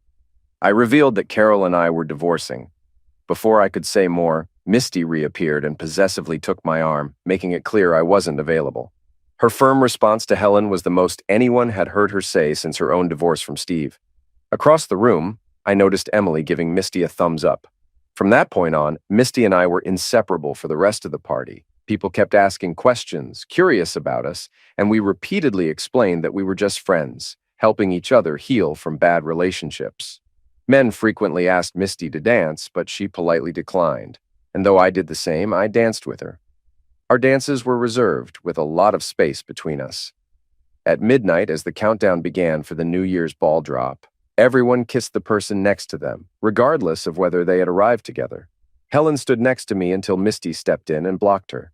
The situation felt awkward, and I wasn't sure if we should kiss, but Misty hadn't been kissed in over a year. When she pulled me in for a gentle kiss, everything seemed to stop, and I felt dizzy afterward, unable to believe I was kissing another woman so soon after my soon-to-be ex-wife had been sent away. News of my divorce, along with those of Larry, Mo, Curly, and Shemp, spread quickly through town. Both Carol and Ella received 6 months in jail and a year of probation, as the DA aimed to make an example of them. However, his efforts didn't help his re-election campaign, and he lost. In court, because of her conviction, my evidence, and her involvement in Misty's divorce, the judge awarded me the house, half of our assets, and minimal alimony for 2 years. I set aside all the money in an account for Carol and gave it to her through her parents once she was released from jail. Misty and I remained close, supposedly helping each other through the pain of our divorces. We spent a lot of time together, especially on weekends. She helped me clean my large house, and we'd head to her place for yard work. Afterward, we often went out for dinner or walks, and during winter, we'd stay in and watch movies. Misty was the sweetest woman I'd ever known, and even my kids accepted her. Though we were just friends, guys frequently asked me about her, and it annoyed me when they interrupted our time together. Eventually, I told Misty she was over her divorce and should consider dating one of the many men who were interested in her. Her response irritated me, but I knew it was time for both of us to move on. It had been a year since my divorce and nearly 3 since hers. Despite my frustration, I realized Misty was grateful for the support I had given her, helping her reintegrate into life in the community. She acknowledged that she hadn't had closeness in years, and though I was hesitant, I knew she was ready to move forward. Misty made it clear she wasn't like Carol. She wasn't interested in jumping into bed with someone without a deeper connection. She wanted love and romance, not one-night stands or casual encounters. I realized my jealousy had gotten the better of me and apologized, acknowledging she deserved to be happy. Misty then revealed she had been dating someone and asked if I wanted to meet him.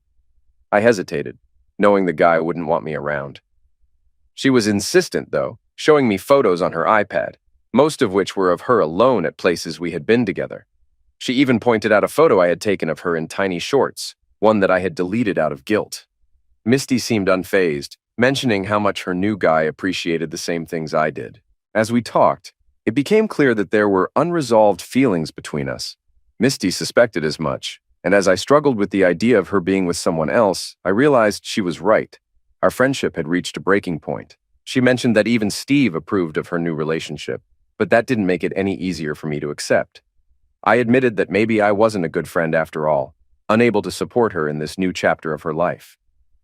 Misty, in turn, didn't fully grasp how difficult it was for me, having already been betrayed by someone I loved. I expected something different from her, but the situation made it clear that things between us would never be the same. Suddenly, Misty was in tears, and I was close to breaking down too. The intensity of the moment hit hard, and I moved toward the door, but Misty stopped me, thrusting her iPad in my face, showing me a picture. I was confused, thinking it was of her and the man she'd been talking about. But then I realized it was a picture of the two of us. It dawned on me. I was the guy she had been dating all along. The truth hit me like a ton of bricks. She confessed her feelings, and I admitted that I cared deeply for her too. In that moment, everything changed. Her iPad dropped, and she fell into my arms, kissing me passionately. Misty revealed she'd been waiting for this since our New Year's Eve kiss at Emily's, over a year ago. She explained how she had to push me, with Emily's advice, because I was moving so slowly. Even my daughter had suggested how to get me out of the friend zone. It was clear. This whole time, we had been dancing around our feelings, and finally, everything fell into place. Carol, that witch Emily was such a pro at throwing parties that she was now in charge of all the holiday events for the entire town. It was ridiculous that a woman who hosted swapping parties at her own place was so well regarded in a town where Ella and I were judged harshly. For the past 1.5 years, I have worked my arse off trying to save my marriage. I even started while I was still in jail, writing a couple of letters to Gary and having my kids deliver them. Once I got out, I went to see him. I wanted to talk and try to explain my side. I at least wanted to say I was sorry. I walked up to my house on a Saturday morning, just hours after being released. I knocked on my own door and was completely shocked when that little hoe answered. She said she was helping with the housework because Gary wasn't great at cleaning and the place needed a woman's touch. But I saw through her excuses. She wanted him, and from the look on her face, she seemed to think she already had him. Before I could respond, she smugly closed the door in my face. I had planned to waltz in, have a heated exchange, apologize, and somehow reignite our marriage. I expected the talking to lead to something more intimate, putting us back on track. Instead, I walked away frustrated, confused, and determined to win him back.